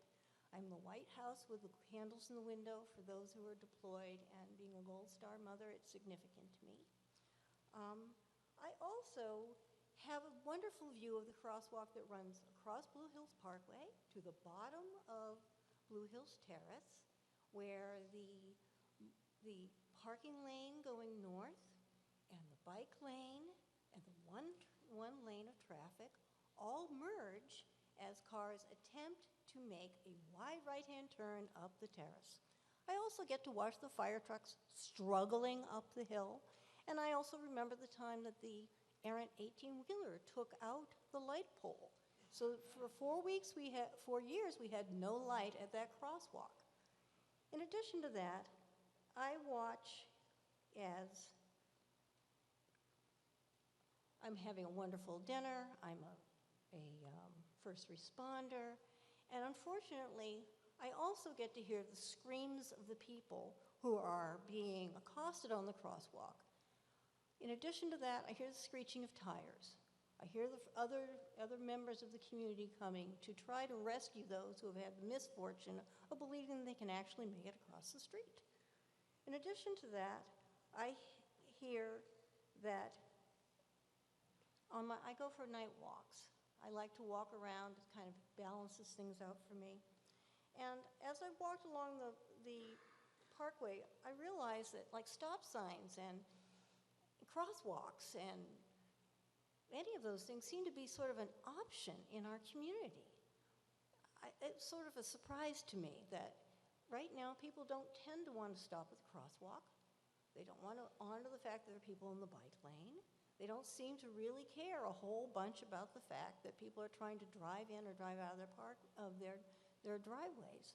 If I don't leave my house by 5:15, and if I come home much sooner than 7, I have great difficulty getting in and out of the front of my house. I have people beeping their horns. There's rarely been a week that goes by when I don't have to attend to some sort of emergency. It's really hard. I watch near misses all the time. I have to witness car accidents. I see all kinds of things going on around me that kind of concern me, and that's where I am now. When I go for my walks in the evening, I notice that I feel less and less comfortable going up along the area towards the ice house. Probably because I notice that I'm running into things I didn't anticipate. I run into things like the drug dealers who like to kind of hang out along the edge. I notice that there's not much of a curb as you're walking along there. In addition to that, on the side over towards the ice house, I don't really go over on that side without my husband anymore. Probably because I've met some young ladies screaming as they're running out, or perhaps I've noticed one or two exhibitionists, no big deal. I mean, I'm kind of used to that. But Ma'am, could you put the mic down a little closer? It's just a little hard to hear. Okay. Thank you. All right. But what I'm doing is now I'm trying to imagine what it's going to be like to have separate 18-wheelers delivering fish, meat, produce, groceries, paper products, dairy products, bakery products, to an already particularly to an upscale market. We live in a diverse community. I hope it's not a surprise to some of you that many of our neighbors cannot afford food. It's my professional opinion that it's particularly expensive. Having an upscale market where the food's going to be incredibly expensive for turnaround is going to be an issue. But let's add a little bit to that. On top of that, let's imagine what happens when we're going to have business going from 8 a.m. to 8 p.m. All right. You're going to have your deliveries between 10 a.m. and 2. That seems to be the time that people will be probably eating lunch. That's where we're going to have people who are busy. We're going to have kids coming over from lunch across the parkway, across the median, to have lunch from the high school. And I don't know, if I'm paying $10 for, a cup of coffee and a pastry, am I that excited about having the dumpster emptied in the middle of my lunchtime? It just doesn't fit. It's my experience that usually what you do is you don't have food deliveries there's a lot of time that goes into offloading all those things. There's a lot of time that goes into distributing those. It's not realistic for the time that you've kind of laid out here. In addition to that, what we're going to do is with these nice dumpsters that are going to be there, we're going to be inviting some little vermin. These little vermin are going to join their pals who are already living in their beautiful, beautiful environment. Because I've gotten to meet things like raccoons, beavers, snakes, we have fisher cats, we have coyotes, and they're already happy as clams where they are. My concern is that we're going to be drawing some little buddies along when we bring along that dumpster. In addition to that, if we're going to have an all-night ATM, we're going to have to light that thing up like a runway for safety, all right? In our exquisite community, I am the survivor of being accosted at an ATM in our neighborhood. That concerns me too.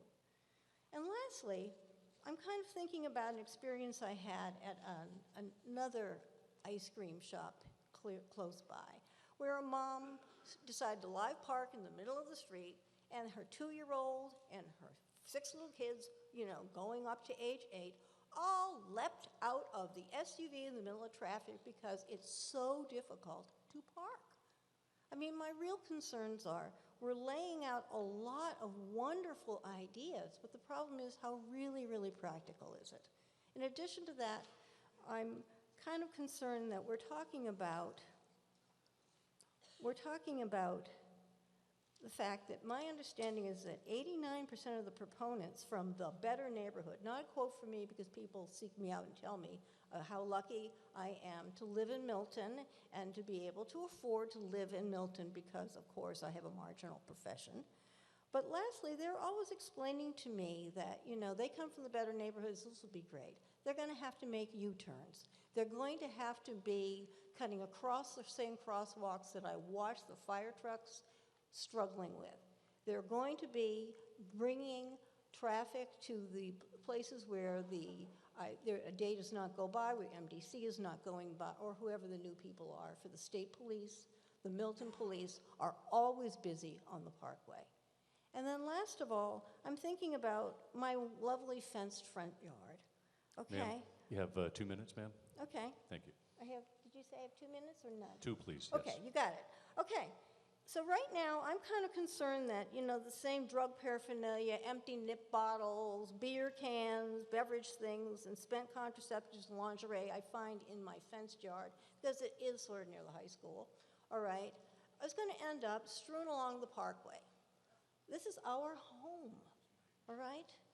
And so my real question is, it's wonderful to have a pie-in-the-sky idea, but how reasonable is it when you think about the practicality of the hours of this, of the realities of stocking this, and how are we going to get these 18-wheelers down? We're already thinking about having 110 extra cars coming from that development we heard about last night. One, with those 2 garage doors each for that housing project. As it is, it takes me forever to get to and from work if I go to Canton Avenue. What are we going to do with these 18-wheelers? How are they going to make the turns? How are we going to get the garbage trucks in? How are we going to handle the realities of this project? I'd like to sort of have you think about that because, for those of us who do live on the Parkway, that's our home, And let me tell you, we don't have commercial vehicles on the Parkway usually. And, by the time it gets to be 6 o'clock, things are vibrating at my house. And I know what a difference it is, even when you have the big snow plows and stuff come out to try to rescue us from snow. It's a very difficult place to be.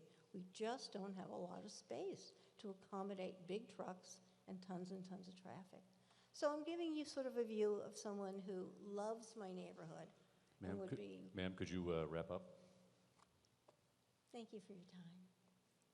Thank you.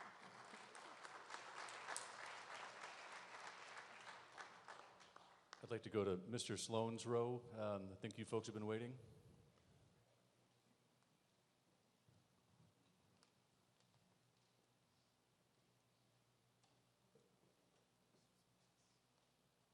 Thank you, Mr. Moderator. My name is Sarah Callahan, town meeting member in Precinct 4. A lot of what I had planned to say has already been said, but I feel compelled to rise to show my very strong support for the zoning article that's before us tonight and just, I guess, kind of drive home a couple of the points that people have made. I sort of most closely represent the neighborhoods of Elm Street, Wendell Park, and Gulliver Streets. For the past year and a half, as many of us have watched this process unfold, I've been keeping those neighbors up to date by email and through our Facebook page. As other people have said, I have received countless emails asking me to support this article. I've not received a single request to not support it. I've also not received a single complaint or concern that hasn't either already been addressed or is sort of a reasonable concern that will be addressed through this process.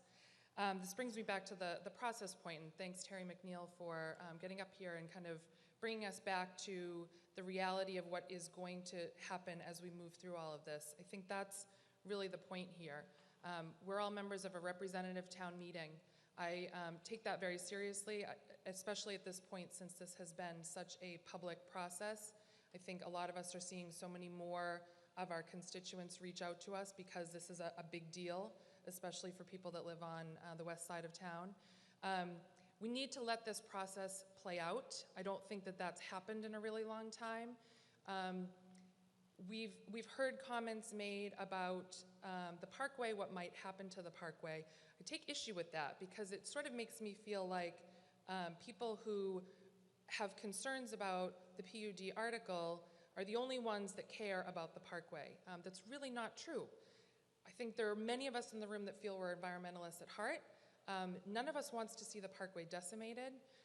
None of us wants to feel like our opinions aren't heard and that our concerns aren't heard. I think it's clear that this process has taken a lot of those concerns into account and that the current article reflects that communication, that back and forth communication. So I really urge a yes vote on this article. I think what we heard from Keith and what we're hearing from a lot of other people is that our constituents want for this article to pass.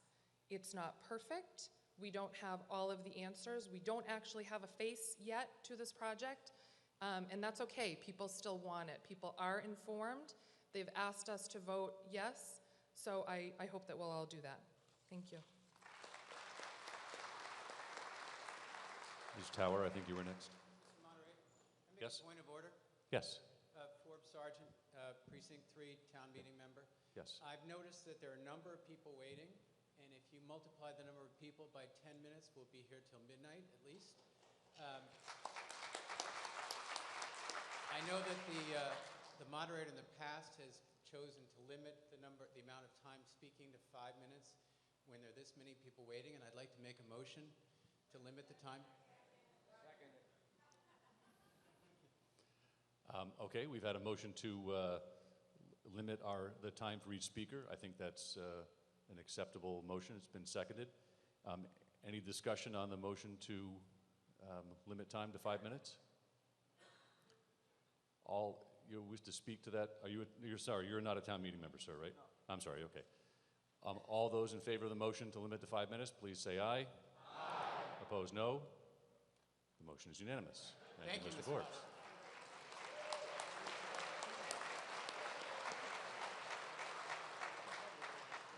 As I said, you control the content, right? So, yes, Ms. Tower.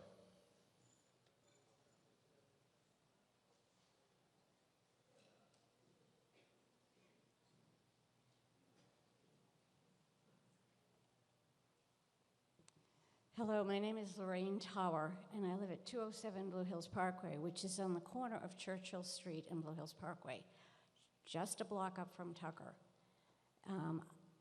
I would enjoy the convenience of something near me, but I don't want to see it happen. And I so deeply respect the planning committee. I attended several of those meetings, and the amount of work they put in is astounding. And I can see a lot of it in what they presented tonight.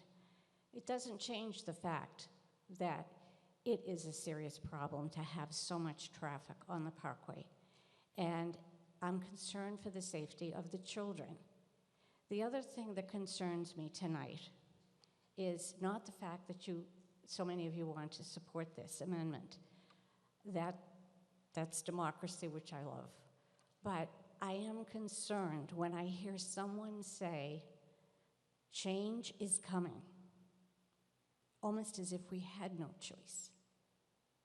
And the way it's said, I'm not criticizing the people who said that, but as we've all grown up, I think everyone here in this auditorium has known that maybe the only consistent thing in our lives has been change. That sort of began to happen in the 50s and 60s, that everything changed. So as though we think we have to change all the time. But I would just urge you to consider the fact that some of the changes we've seen in our lifetime have not been good changes. And sometimes it's hard to recover from that. So as you vote, would you please be very thoughtful on this amendment, as I'm sure you will be.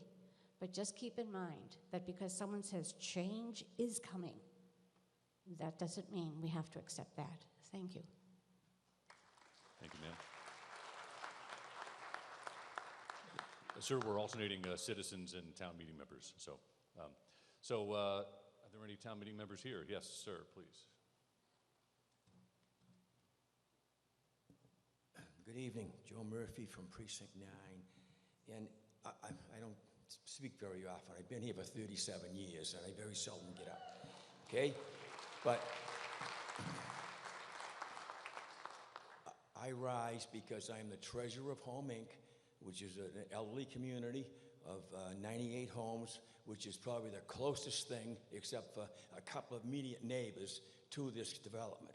We had a coffee last fall when this first started.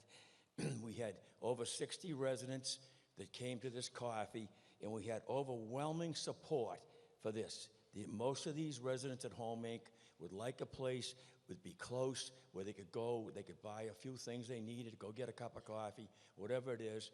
And I really feel that it would be a nice thing for these people. They don't even drive, but they all walk, I'll tell you that.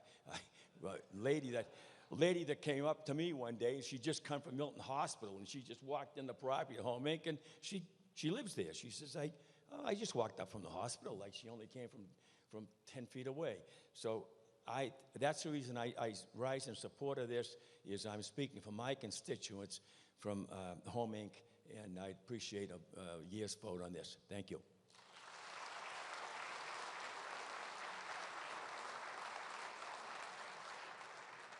Yes, sir. If you could state your name and address. Thank you.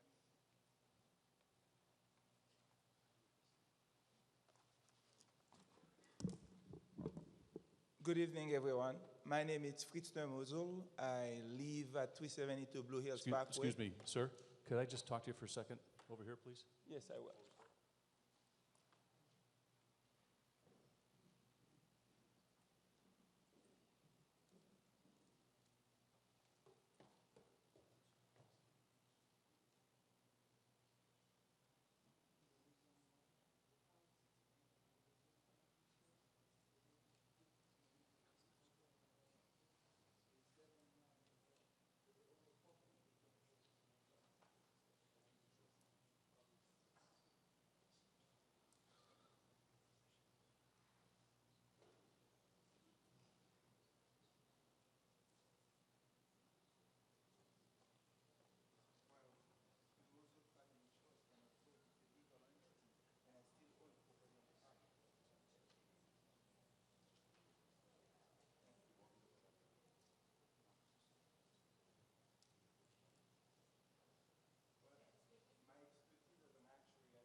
Folks, I've vetted a lot of people.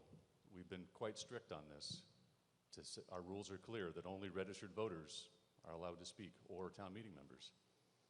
If I start letting this go, lots of other people could go complain that why didn't I let them speak when they weren't registered? So,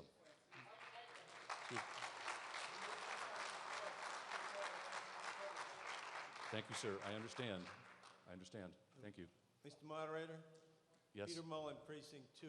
I move that we waive that rule in order to allow this gentleman to speak.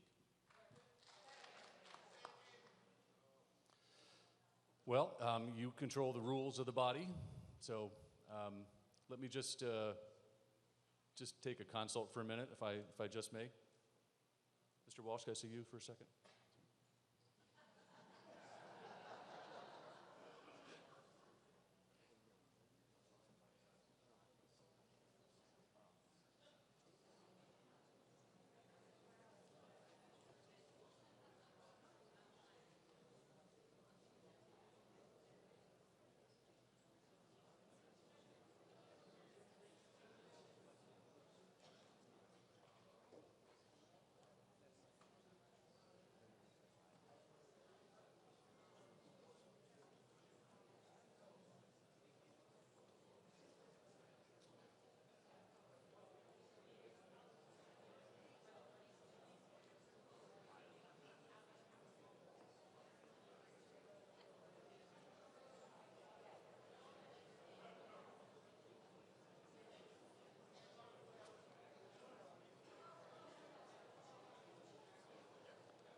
Folks, I checked with the town clerk, and the stipulation to be a registered voter is in our bylaws.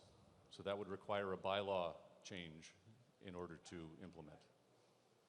So in the interest of time, I'm going to rule that motion out of scope, since I'm not sure you want to go after a bylaw change tonight, which wasn't in the warrant. So, can we continue on? I was recognizing citizens. You folks, are you citizens?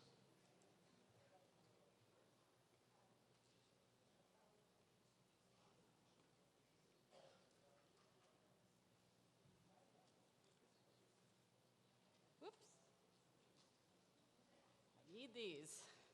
Good evening. Thank you, Mr. Moderator, for giving me the opportunity to speak. My name's Linda Watson, Precinct 1. I live at 75 Blue Hills Parkway with my partner, Bob Bowlby, who's also here. We're both lifelong residents. I grew up on Margaret Road, right off of Canton Avenue, and my father, 94, still lives there. Bob grew up on Robbins Street. We're seriously concerned about the proposed ice house development and the change in zoning of the property from residential to commercial. I bought my home on the Parkway in 1989. I was a single mom finishing up grad school and working 2 jobs to save enough for a down payment on a house. I spent over a year looking for a home that would be right for my daughter and me. Some of the many reasons for choosing a house on the Parkway were the beauty of the street, the diversity of the neighborhood, and a feeling of safety.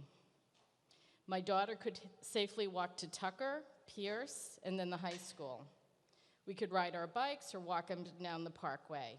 We didn't worry about an abundance of truck traffic, litter, or noise. We felt safe. There was also a sense of community already at that time in the area. We had 2 convenience stores to which we could walk for bread, milk, other staples, both on Brook Road and Houston Avenue. We'd often run into neighbors there, still do.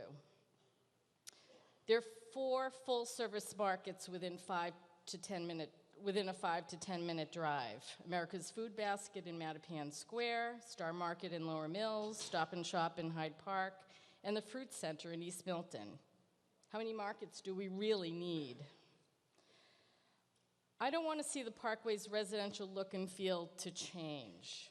It's one of the things that brought me there and one of the many reasons that I bought where I did. It's truly the gateway to the Blue Hills, and you've heard many quotes from Charles Eliot, who designed the Parkway. The one that I like, which is very short, is that the Parkway is a park with a road through it. It truly is a park. It happens to have a road going through it. Every day I see walkers, joggers, bikers taking advantage of this beautiful park. And again, that's one of the reasons we moved there. Not only am I concerned about the density of the proposed development on such a small piece of land, but also the effects that it will have on traffic from delivery trucks, cars turning to and from the property. As we know, they'll need to do a U-turn, which will be a nightmare. Also, late-night ATM customers might be an issue as well. I'm also concerned about the trash. I live about 6 houses down from the market on Brook Road, and much smaller than the one that we're proposing here. We have to pick up trash daily from people who buy items at the market, then discard the wrappings on their way home on the street or the sidewalk in front of our home. And the store has barrels in front, but kids, some adults too, will buy things and then walk home and discard things on the way. That's just nature. There aren't a whole lot of barrels on the way home, so that's an issue. I'm also concerned about the potential environmental impact to a really delicate ecosystem that surrounds the property, from not only the trash, traffic, runoff, construction. Nobody's really talked about the construction process and what that impact may have on the environment. I'm not opposed to commercial development in town. I understand that the property owner's interest in wanting the zoning change. Ma'am, you have about a minute left. Okay. Thanks. They want what's best for their family, as we all do. But long after they sell the property to a developer and move off the Parkway, those of us who live here on the Parkway, and you've heard from a lot of people, and I really want to emphasize, that we need to listen to those of us who live on the Parkway. We're left with the consequences of this change. Again, I think it's the wrong location for such a large development.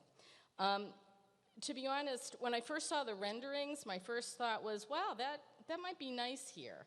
Then I really looked, at the details. I thought about the traffic. As I mentioned, my dad lives off Canton Ave on Margaret Road. He's 94 and still driving. He goes to the market on Mondays, so you might want to stay off the road on those days. But he's still driving, and I thought, well, he could drive close. That might be good. When I come home from my father's house, Ms. Watson, Yep. if you could wrap up your 5 minutes wrap. Coming from Canton Ave and turning onto the Parkway, it's tough. The traffic is often backed up past the gas station. I see people making illegal U-turns to avoid that backup, trying to turn onto the Parkway. I usually go up Sumner because it's a lot easier. So, with a market, I think it's going to be pretty scary.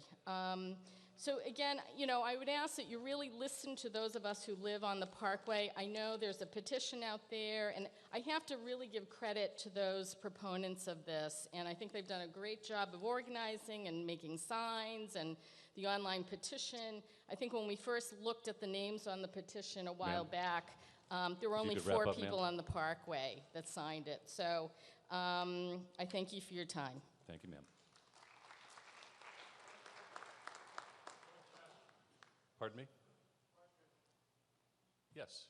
Is there a question? I'm sorry, it's hard for me to hear you if it can't, if you're speaking to that. You'd like to move the question? Okay.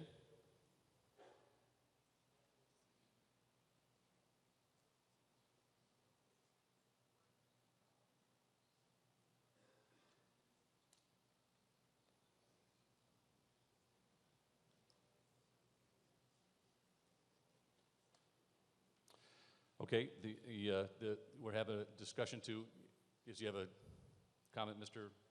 Walsh?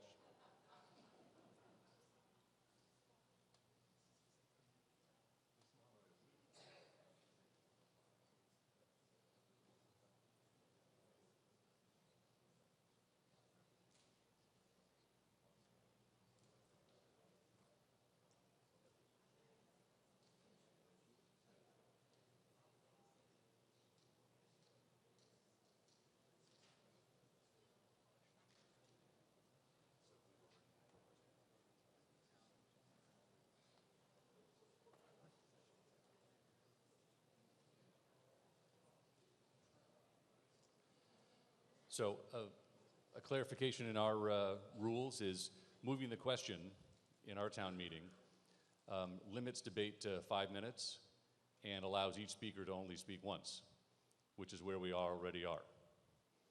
So I think we have one citizen, if I could just get a quick show of hands. Town meeting members over here, so 1, 2, 3, 4, 5, 6. We've got 6 more folks, 30 minutes, 7 more folks. Yes. Just a minute, please.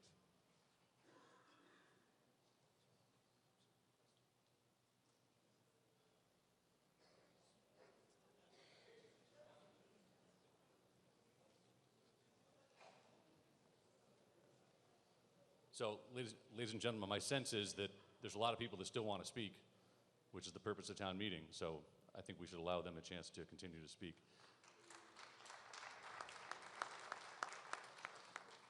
So we heard from a citizen, I think a town meeting member. This gentleman has been waiting next to Mr. Sloan. Excuse me, sir. Okay, if you wouldn't mind waiting, sir, yes, please proceed. The gentleman in the jacket, please proceed. Good evening, I'm Bob Sheffield. I lived for 40 years at 372 Blue Hills Parkway and was a representative from Precinct 4. That was directly across from the conservation land, which is part of the Pope's Pond area. I would say from my experience that the Pope's Pond is one of the hidden gems in the town of Milton, and I think that this development will open it up and permit it to be seen and viewed and enjoyed by so many more people. For the last few years, I have been living at Home Inc. I'm a town meeting member from Precinct 9. And I just want to say that I think that this is one of the most thoroughly vetted proposals that I've seen at town meeting in a long time. I think the planning board has done a wonderful job. I think the proponents have done an excellent job. I think that they have worked out something which is good for the neighborhood, it's good for the community, it's good for Milton. It's so easy to say no. Let's vote yes.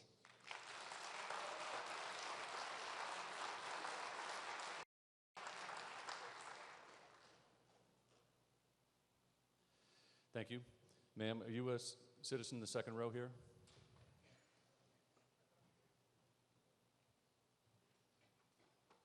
Nope, all done. Okay. I think we're back to town meeting members. So the gentleman next to Mr. Sloan, thank you.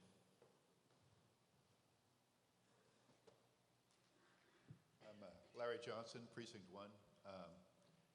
Unfortunately, a lot of people have already made my points. I'm rising in favor of the article, very much enthusiastically in favor of it, and I personally am in favor of it because of what I believe it will do to property values, having a walkable neighborhood and amenities that are nearby that I can go to, do my shopping at. I don't necessarily need to drive to Hyde Park or Quincy or Jamaica Plain, actually, is where I do a lot of my shopping, which is pretty far away. So that's why I'm in favor of it. But one of the reasons that I joined the Ice House Committee was because I found that so many of my neighbors were in favor of this. In fact, almost pretty much every single person that I talked to, basically every single person that I've talked to has been in favor of this development. And since I joined the committee and since we made our email addresses for the town meeting members public, I've received, I think, probably about 20, 25 emails from residents, unsolicited. Now, other people have made this point, but I just want to make sure that it's clear. Unsolicited emails from these from residents, you know, with a wide variety of views in support of this article. So, if anybody is wondering how the neighborhood is voting, you can listen to the opponents to this. But the neighborhood is very much in favor. The Pope's Pond neighborhood, up the Tucker neighborhood where I live, up by Tucker School.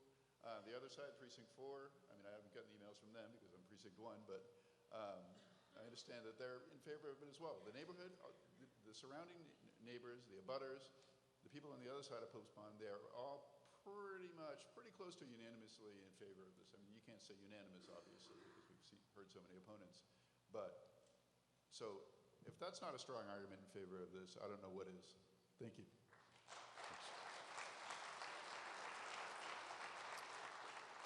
I'd offered to Mr. Mosel earlier that he could have a citizen or a town meeting member speak on his behalf, and Mr. Innes has just consulted with him and is going to offer some comments. So, Mr. Innes. Thank you, Mr. Moderator. Ewan Innes, town meeting member, Precinct 3. And it is very weird standing on this side of the aisle. Mr. Mosel had a number of questions that I think are pertinent to the... Sorry, Mr. Mosel had some questions that I think are pertinent. He moved to Milton when he was transferred for work, and ultimately he did a lot of research, moved to Milton for the schools and for the quality of life. He has the following questions, Mr. Moderator. What were the assumptions used to determine the tax revenue values? What is the adverse impact on property values for the abutters? Who is the developer? And will the property owner and or the developer compensate abutters for loss of value due to the development? Thank you, Mr. Moderator. Is there someone on the planning board that may be able to answer some of those questions?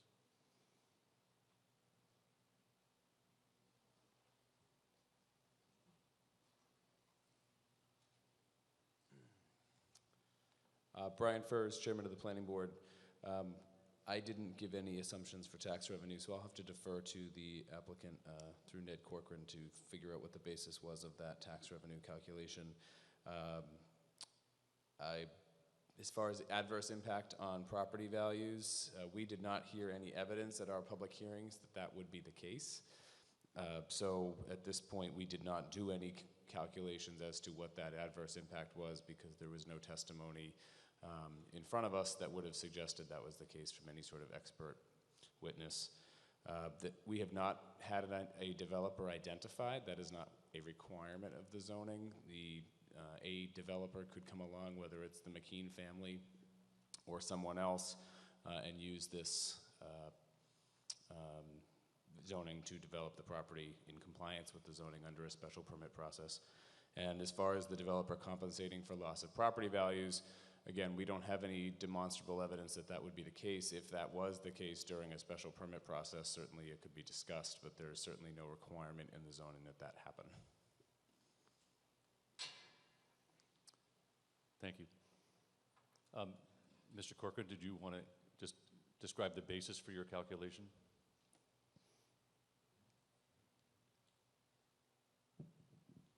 Sure. The assumption is that a development of that scale is probably about an $8 to $10 million project value at 20, I forget the exact tax rate, but the commercial tax rate is a little bit more than $20 per thousand. I think that nets out to somewhere in the $250,000, $260,000 range, and I think the existing taxes are somewhere in the 40 to 50,000. I haven't run those numbers exactly, and I haven't consulted the assessors with respect to that, but that's the general basis of the assumption. Thank you. One other point, you asked who the developer is. We don't know who the developer is. We know that the McKeans own the property and intend to continue to own the property if this is developed. They've owned it for a long time. They have a very low property tax base. If they were to simply sell, it would be a significant capital gains impact on them from a tax perspective. So the likelihood is that they will ground lease it, retain ownership of the land, so that they will be part of the oversight as to how the development would be done. Thank you. Mr. Sloan, I think you were next.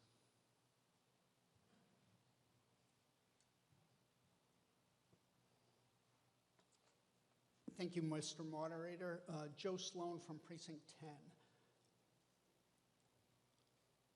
I was asked after you heard reference earlier tonight to two occasions when the planning board, three of the planning board members voted not to put this forward, and I was asked to help pull that back and offer some input that could win the confidence of the planning board back and give them the chance to put an article before town meeting tonight. What you have in this article is the planning board's best effort under difficult circumstances. Despite those efforts, I'm still concerned that important details would be shifted to the special permit process as if it would be some sort of magic pill that would make all things right. And I say that because I've sat through many very difficult special permit processes at planning board meetings. There is a large-scale development that you heard reference to last night up on Brush Hill Road that has some serious design problems that the planning board didn't anticipate. And I think about how much time we've spent on the Thayer Nursery special permit process that's lasted quite some time and required repeated trips back to the table. It's a little bit like wondering if your insurance company, your new insurance company, will cover your serious pre-existing medical condition. They may or they may not. One reason a property like this with a grandfathered business use has never been rezoned commercial is because there's a list of properties in Milton. This is the list. All of these properties are designated as non-conforming business use properties all over town, and establishing a new zoning precedent in this case sets the stage for expanded commercial development on all of these properties. Some of these properties are already in the consideration stage for an expanded commercial development, and I hope that everyone has had a chance to look at this list and see which of these properties are closest to where you live.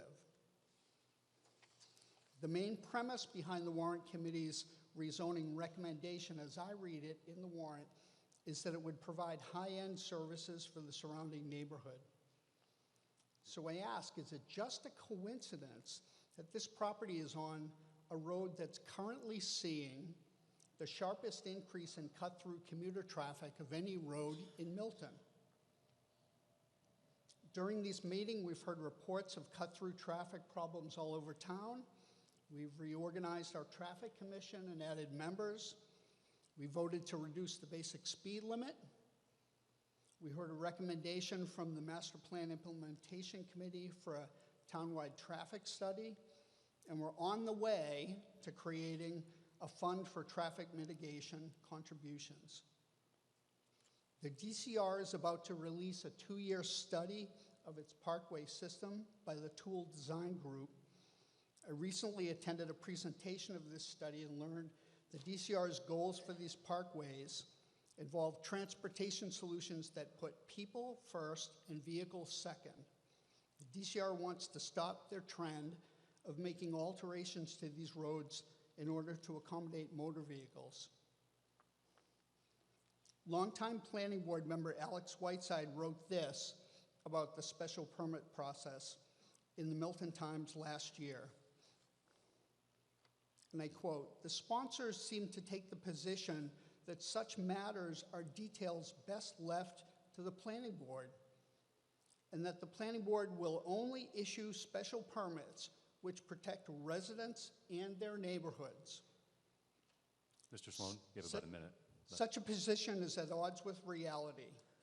Some special permits are good, others are not. The mere possibility that a permit will be adequately protective of residents and their interests is not a good reason to dispense with specifying zoning standards which ensure that residents and neighborhoods are protected. Thank you very much.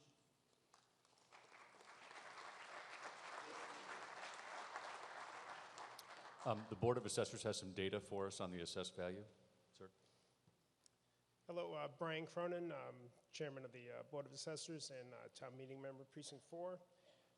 The current Ice House property is assessed at just over $1 million and pays taxes of about $16,000.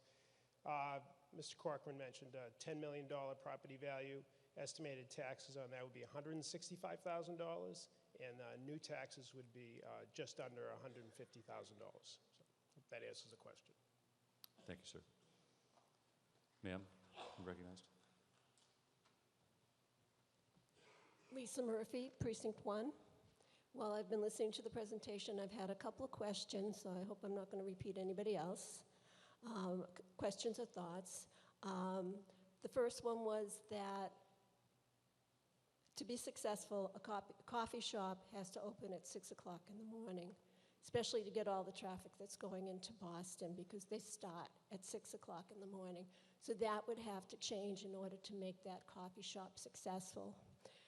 Another thing will be that even if you put a cut-through right into the coffee shop, if people get backed up, they're just going to turn around and go to the next place. They're not going to stop, and they're not going to go in. So what will happen is what I've always thought will happen, is that the coffee shop will eventually turn into something that has a built-in designated market. And that would be a sub shop or a pizza place, because you have a market for that right here in this building. A lot of the students will make their way over to that and will buy things to eat there and then go on their way. My other thought was the mention of the trucks going in, not wanting to be, or not being able to make the turns in there. And what I think they will do will be to go around and come up Blue Hill Terrace. Now, we've talked a lot about cut-throughs in the meeting earlier this last week. Blue Hill Terrace is a cut-through road, and it is the most dangerous, and I do a lot of cut-throughs, so I know, for children, it is the most dangerous road in Milton. It turns, it's got a hill, there's no visibility. The sidewalks are often blocked so that the kids walk in the streets. And it's very dangerous for them. To add more traffic would just make it more difficult and increase the risk for our children. So those are my thoughts, and I hope people will consider them when they vote. Thank you. Mr. Kelly, did you wish to speak?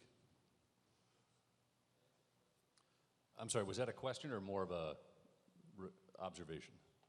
Okay, yeah, Mr. Furs, let's take it as a question to assume it is.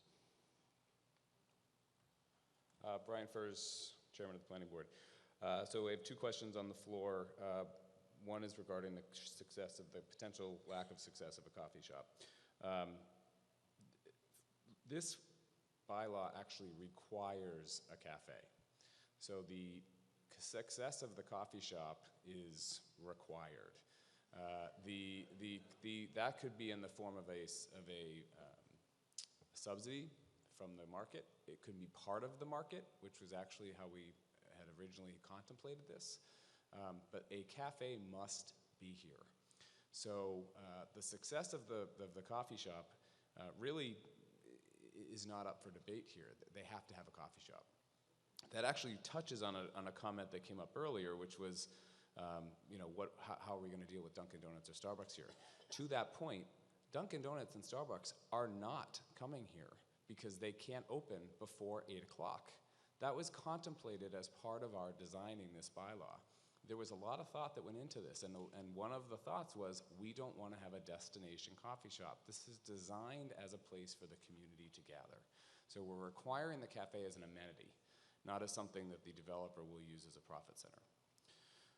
As regarding the trucks and traffic in general, which has come up quite a bit tonight, this project requires a traffic study submitted by the developer that will satisfy whatever requirements the planning board lays out, that will be peer reviewed by a third party that works on behalf of the town at the cost of the developer. The bylaw requires that the traffic be improved, not impacted, but actually improved as a result of this development. That will require mitigation from this developer to improve the traffic, and the truck traffic will be included in that report. So, I know the planning board's ability to run a special permit process and make good decisions may have been questioned. We're elected. You have chosen us to come forward and make these decisions on your behalf with the zoning that you put in front of us. I think we've issued a lot of good special permits, whether it was on my time or 10 or 15 years ago. You haven't seen development run rampant in this town, or bad developments come forward that a lot of people say, geez, I wish we hadn't done that. So I would beg of you to think about this planning board and the hard work that we put in and have some confidence in our ability to really look out for the benefit of the town. That's what we're here for. We don't represent the developer. We represent all of you. Those are the two issues. I just want to touch on one other point while I'm standing here so I don't have to come back up.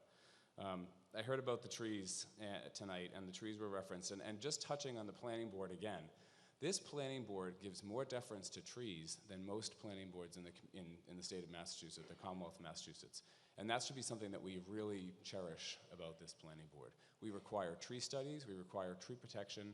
This document, or this article that's in front of you would protect 5 of the 7 trees based on the 60-foot setback. If we don't have this article, 0 of those trees are protected, 0. So I just want you to think about the amount of protection we actually gain from this bylaw as opposed to what we would potentially lose from this bylaw. Thank you. Mr. Kelly.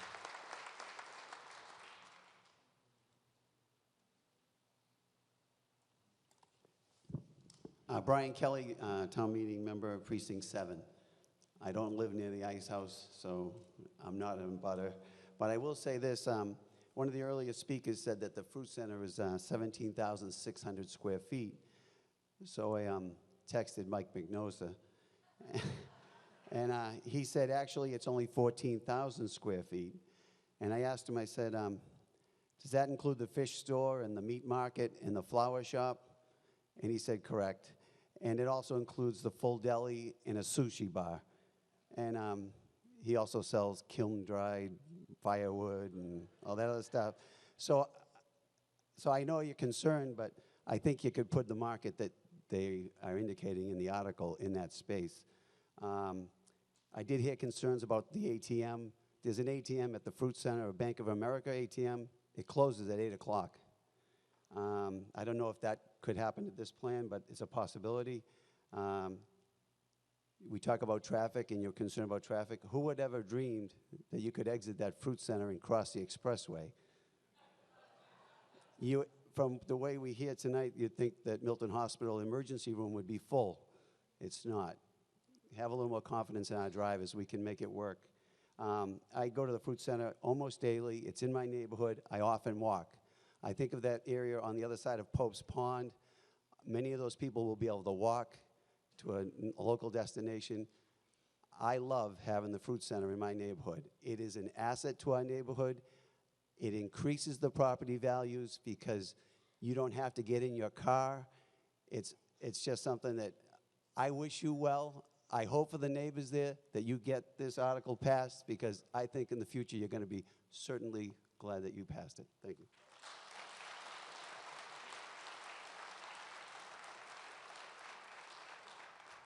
I don't see anyone else wishing. One more, sorry, ma'am. Two more, thank you. One quick moment. Laura Cahill, Town Meeting Member, Precinct 1. I live on Essex Road. I cannot be more excited about the Ice House and having a grocery store, a place to walk to, and a neighborhood place to enjoy. Thank you.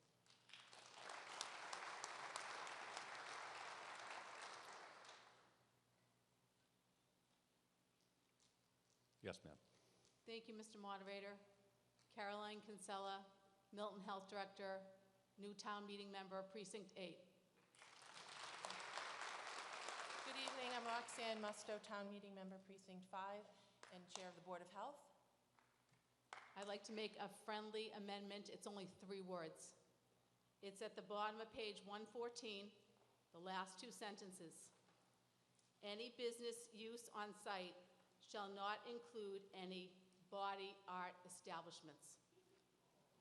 So we'd just like to add that in as a friendly amendment.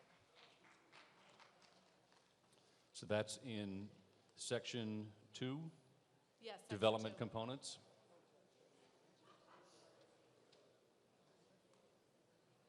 It's really page 123, Carol, because the recommendation's on 123. Okay, thank you. Would you like to explain your rationale while they're thinking about that? Or are you set? Yeah. In the last couple of months, we've been approached by a person that wants to open up microblading. They are coming, I believe, to East Milton. So we just wanted to put this in here at this time. Thank you. Is our change coming up on the screen?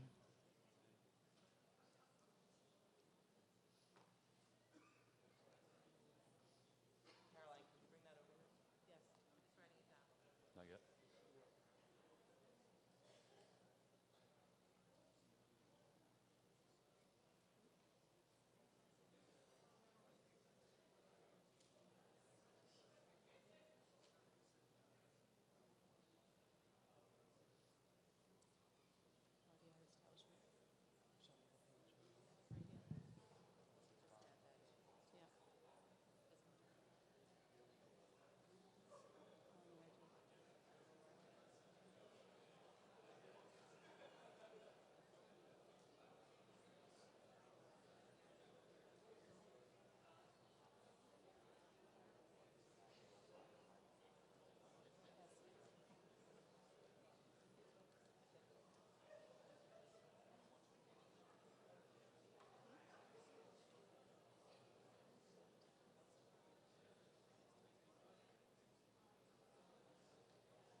Does the planning board have a point of view?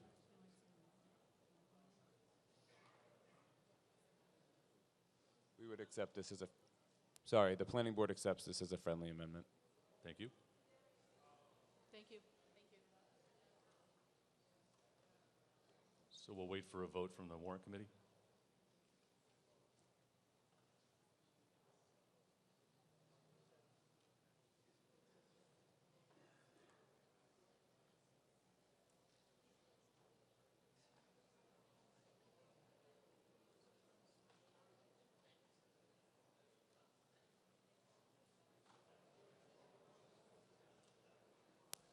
Mr. Moderator? Yes?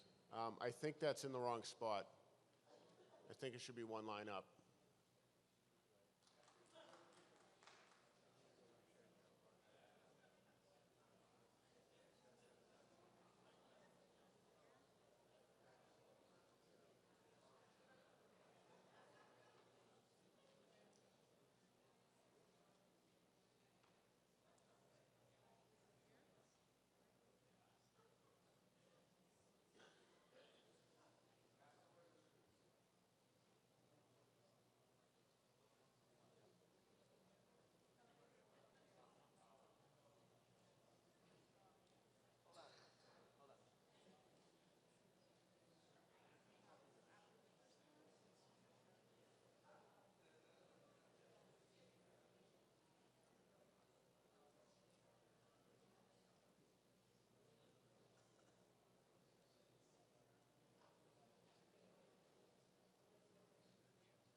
Mr. McLean.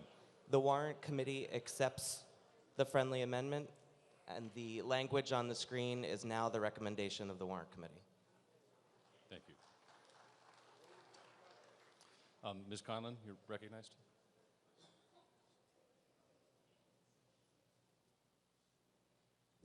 Thank you, Mr. Moderator. We have two items. First, we'd like to ask town meeting members to recognize the efforts of the Warrant Committee, which has met for many, many meetings over the course of the last several months. They had 2 budgets to work on, many zoning articles.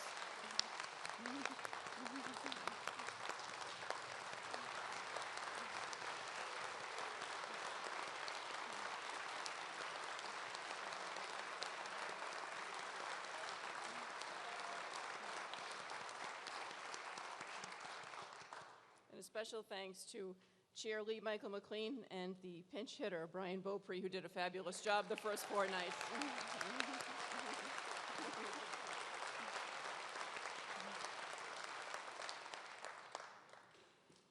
Mr. Moderator, the Board of Selectmen unanimously supports the recommendation of the Planning Board and the Warrant Committee on this article. We want to thank the Planning Board for all of their efforts and hard work to move this project forward.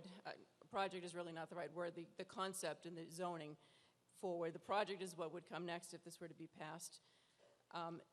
Someone mentioned at the beginning, this has started at the February of 2016 town meeting, and a lot of work and time has been put in during those months, mainly by the Planning Board, but by many others in town also attending, a lot of residents and town meeting members attending many meetings. There are a lot of safeguards built into this zoning, and as April Lamoureux stated at the beginning, it's not going to be easy for a developer to get a special permit for this project, and she said it shouldn't be, and we agree with her. This is something that the Planning Board will hold a public process on, and there'll be an opportunity for residents to raise many of the concerns that they've raised tonight, an opportunity for traffic studies, and much further work to be done on this matter. So we also ask you to trust the judgment of the Planning Board, which is the elected board that is responsible for looking into these matters and handling them. And we urge a yes vote on this article to move the project forward and to put it before the Planning Board and let the process play out further. Thank you.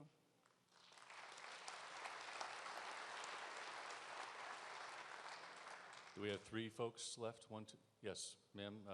Next to Mr. Corcoran, yes. Good evening. I'm Kristen Lacasse, Precinct 1. A lot of the points that I was going to make have already been made, but there's one important point that we haven't thought about here tonight, and that's the youth of Milton. I think, they're not old enough to be here, but I think they should have a voice, and I think that this property will create a number of very positive jobs for the youth of Milton, and they can learn life skills and earn some money. And I know that many of my peers and my friends, both husband and wife, work. It's very difficult when you have a 15 or 16-year-old trying to get them to work. So this is a great opportunity where many kids can walk to work and learn some valuable life skills. And I just wanted to reiterate what our selectmen say. Please have faith in our planning board and let this move forward in the process. Thank you. Ms. Sloan? Priscilla Hayden Sloan, town meeting member, precinct 10. A very wise attorney told the planning board, told the town meeting who was gathered here to vote on other important issues, that the only way for the town to know exactly what they are getting when they change zoning to create new types of developments is to have a developer at the table who will sign a legal document called a development agreement. This becomes law, and the violation of this document has consequences. I think what we were being told is that town meeting is to understand that an idea is an idea and ideas can change. Waiting for a developer and signing a development agreement takes time. I'd like to ask the board to consider if we hold this as the bar and the benchmark for the previous change of zoning that we voted last night. Is this something that we need to consider for this zoning before we vote on it tonight? Thank you. Mr. Furs?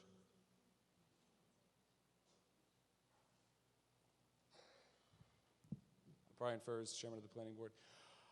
We actually do not participate in the development of a development agreement. for the specific reason that we are the arbiter of the special permit process. We are not able to participate in a development agreement on a proposed project and then be unbiased arbiters of a special permit before us when we've basically said what we want beforehand. So a development agreement really is something that the town can look to work together with the developer to put something together through the Board of Selectmen, through a neighborhood, or something along those lines. But it's not something that the planning board would be wise to get involved with. Thank you. Does anyone else wish to speak to this motion? Sorry. Thank you, Katie. Thank you, Mr. Moderator. We just wanted to point out that on this topic of the development agreement, the difference between this property and the Carberry property that we discussed last night is that there's not a known developer of the property for the Parkway project. So at some point in time, if this article were to pass and the project were to move forward, if there were to be a developer that would come into the picture that would want to enter into one of those agreements or be willing to enter into an agreement, that's something that our board would entertain and be willing to talk with the developer about. And again, we negotiated that with the developer outside of the planning board. They were not involved in that process. The planning director had some involvement in it, I believe, and certainly a lot of the neighbors and abutters were at meetings at which the substance of the agreement was discussed. So we would be willing to look into that and entertain that, and it really is just a matter of a specific project, a specific developer coming forward with ideas that would be consistent with the zoning bylaw. Thank you. Anyone else wish to speak to this? Yes, ma'am.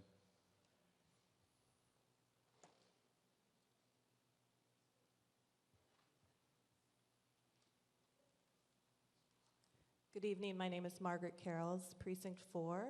I live on Gibbons Street, which is a dead end off of Audubon Road. I'm a mere 6 blocks from the proposed development. I live there with my 2 teenage daughters and my husband. I'm very involved in the Pine Tree Brook Neighborhood Association. We have a great group of neighbors. We coordinate a brook cleanup every year, block parties, and generally help each other out. I, too, have received many, many messages of support for this project from my neighbors. As you've heard, there's overwhelming support, but we do not support this blindly. I appreciate all the passion and the words from everybody on both sides of this project, and I believe all of that has come together to make this a better bylaw than it was a year ago. I very, very, very much appreciate the work of the Planning Board, the Selectmen, and the Warrant Committee, and also the McKeans on this project. I believe that we can get, this will be a good, strong bylaw, and with our continued involvement, the bylaw opens the way to a great development that will benefit the neighborhood without jeopardizing the parkway, the environment, or our school budget, really, which is very important to consider. We will also benefit through increased tax receipts and the chance to improve public safety on the parkway and in the surrounding neighborhoods.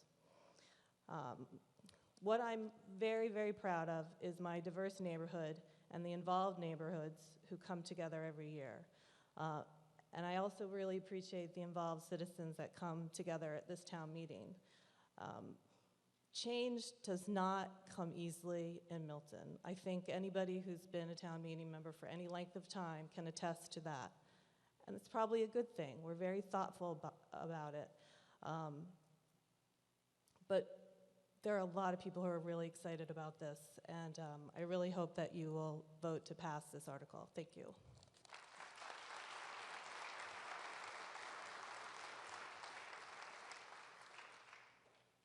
Yes, Mr. Burns.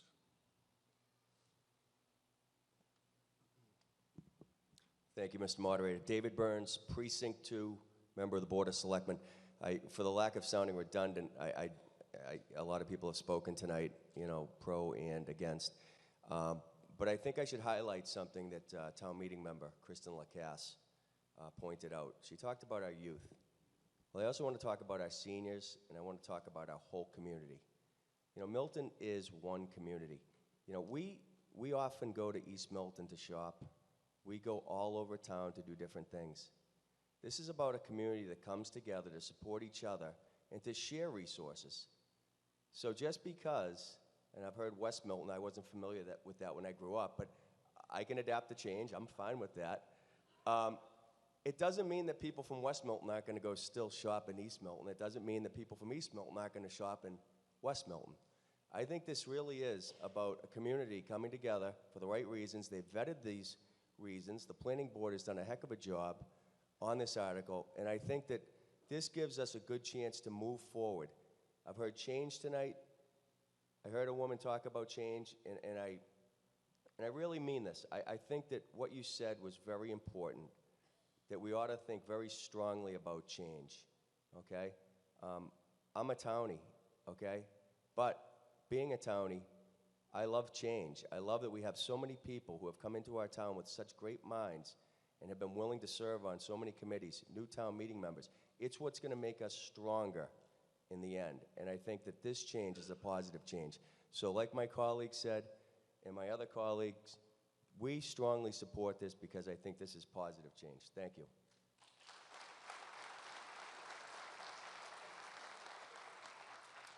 So I'm ready to move to a vote. Thank you.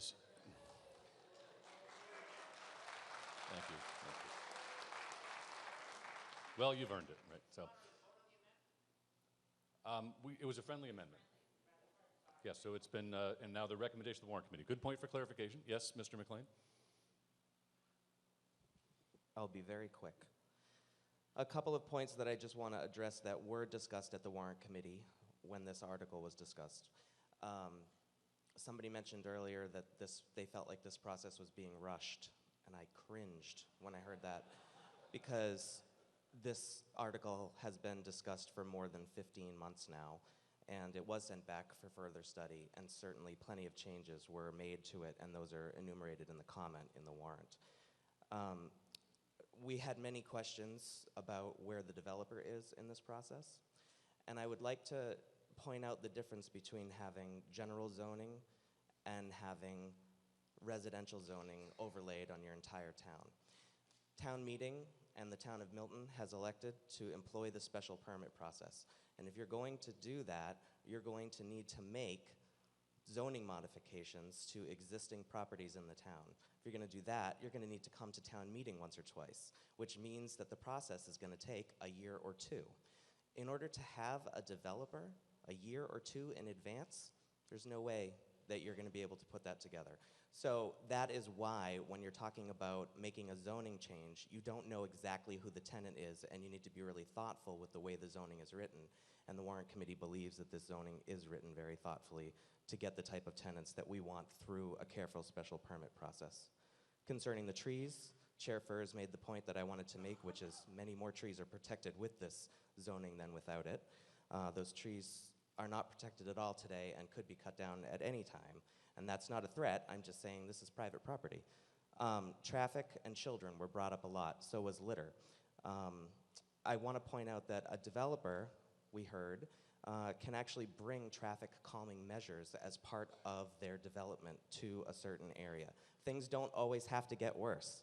A development can actually improve a bad situation like traffic and litter and mitigate some of those issues. So I want you to think about the potential positives that can come of that. We heard there's going to be change. There isn't necessarily going to be change.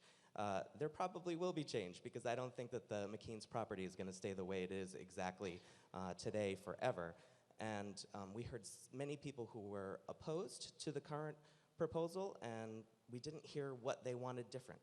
And I think that many of the alternatives, including a large housing development, would bring many of the same concerns, including traffic and trash, but perhaps with a lot less accountability because you have a lot of apartments with a lot of different people living in them versus having an owner of a commercial property.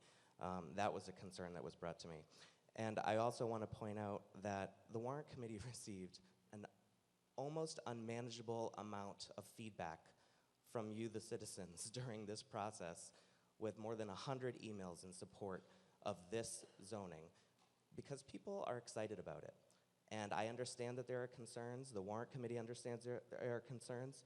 Those concerns can and will be dealt with during the special permit process, so the warrant committee urges you to vote yes on this article.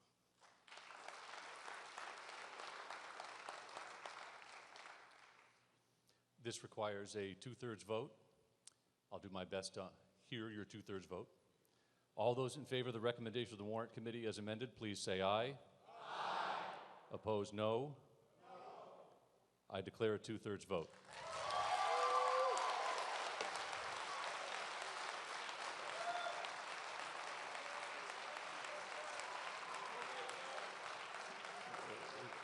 Before you all leave, may I hear a motion to dissolve? Second, all in favor of motion to dissolve, please say aye. Aye. Opposed, no. Unanimous.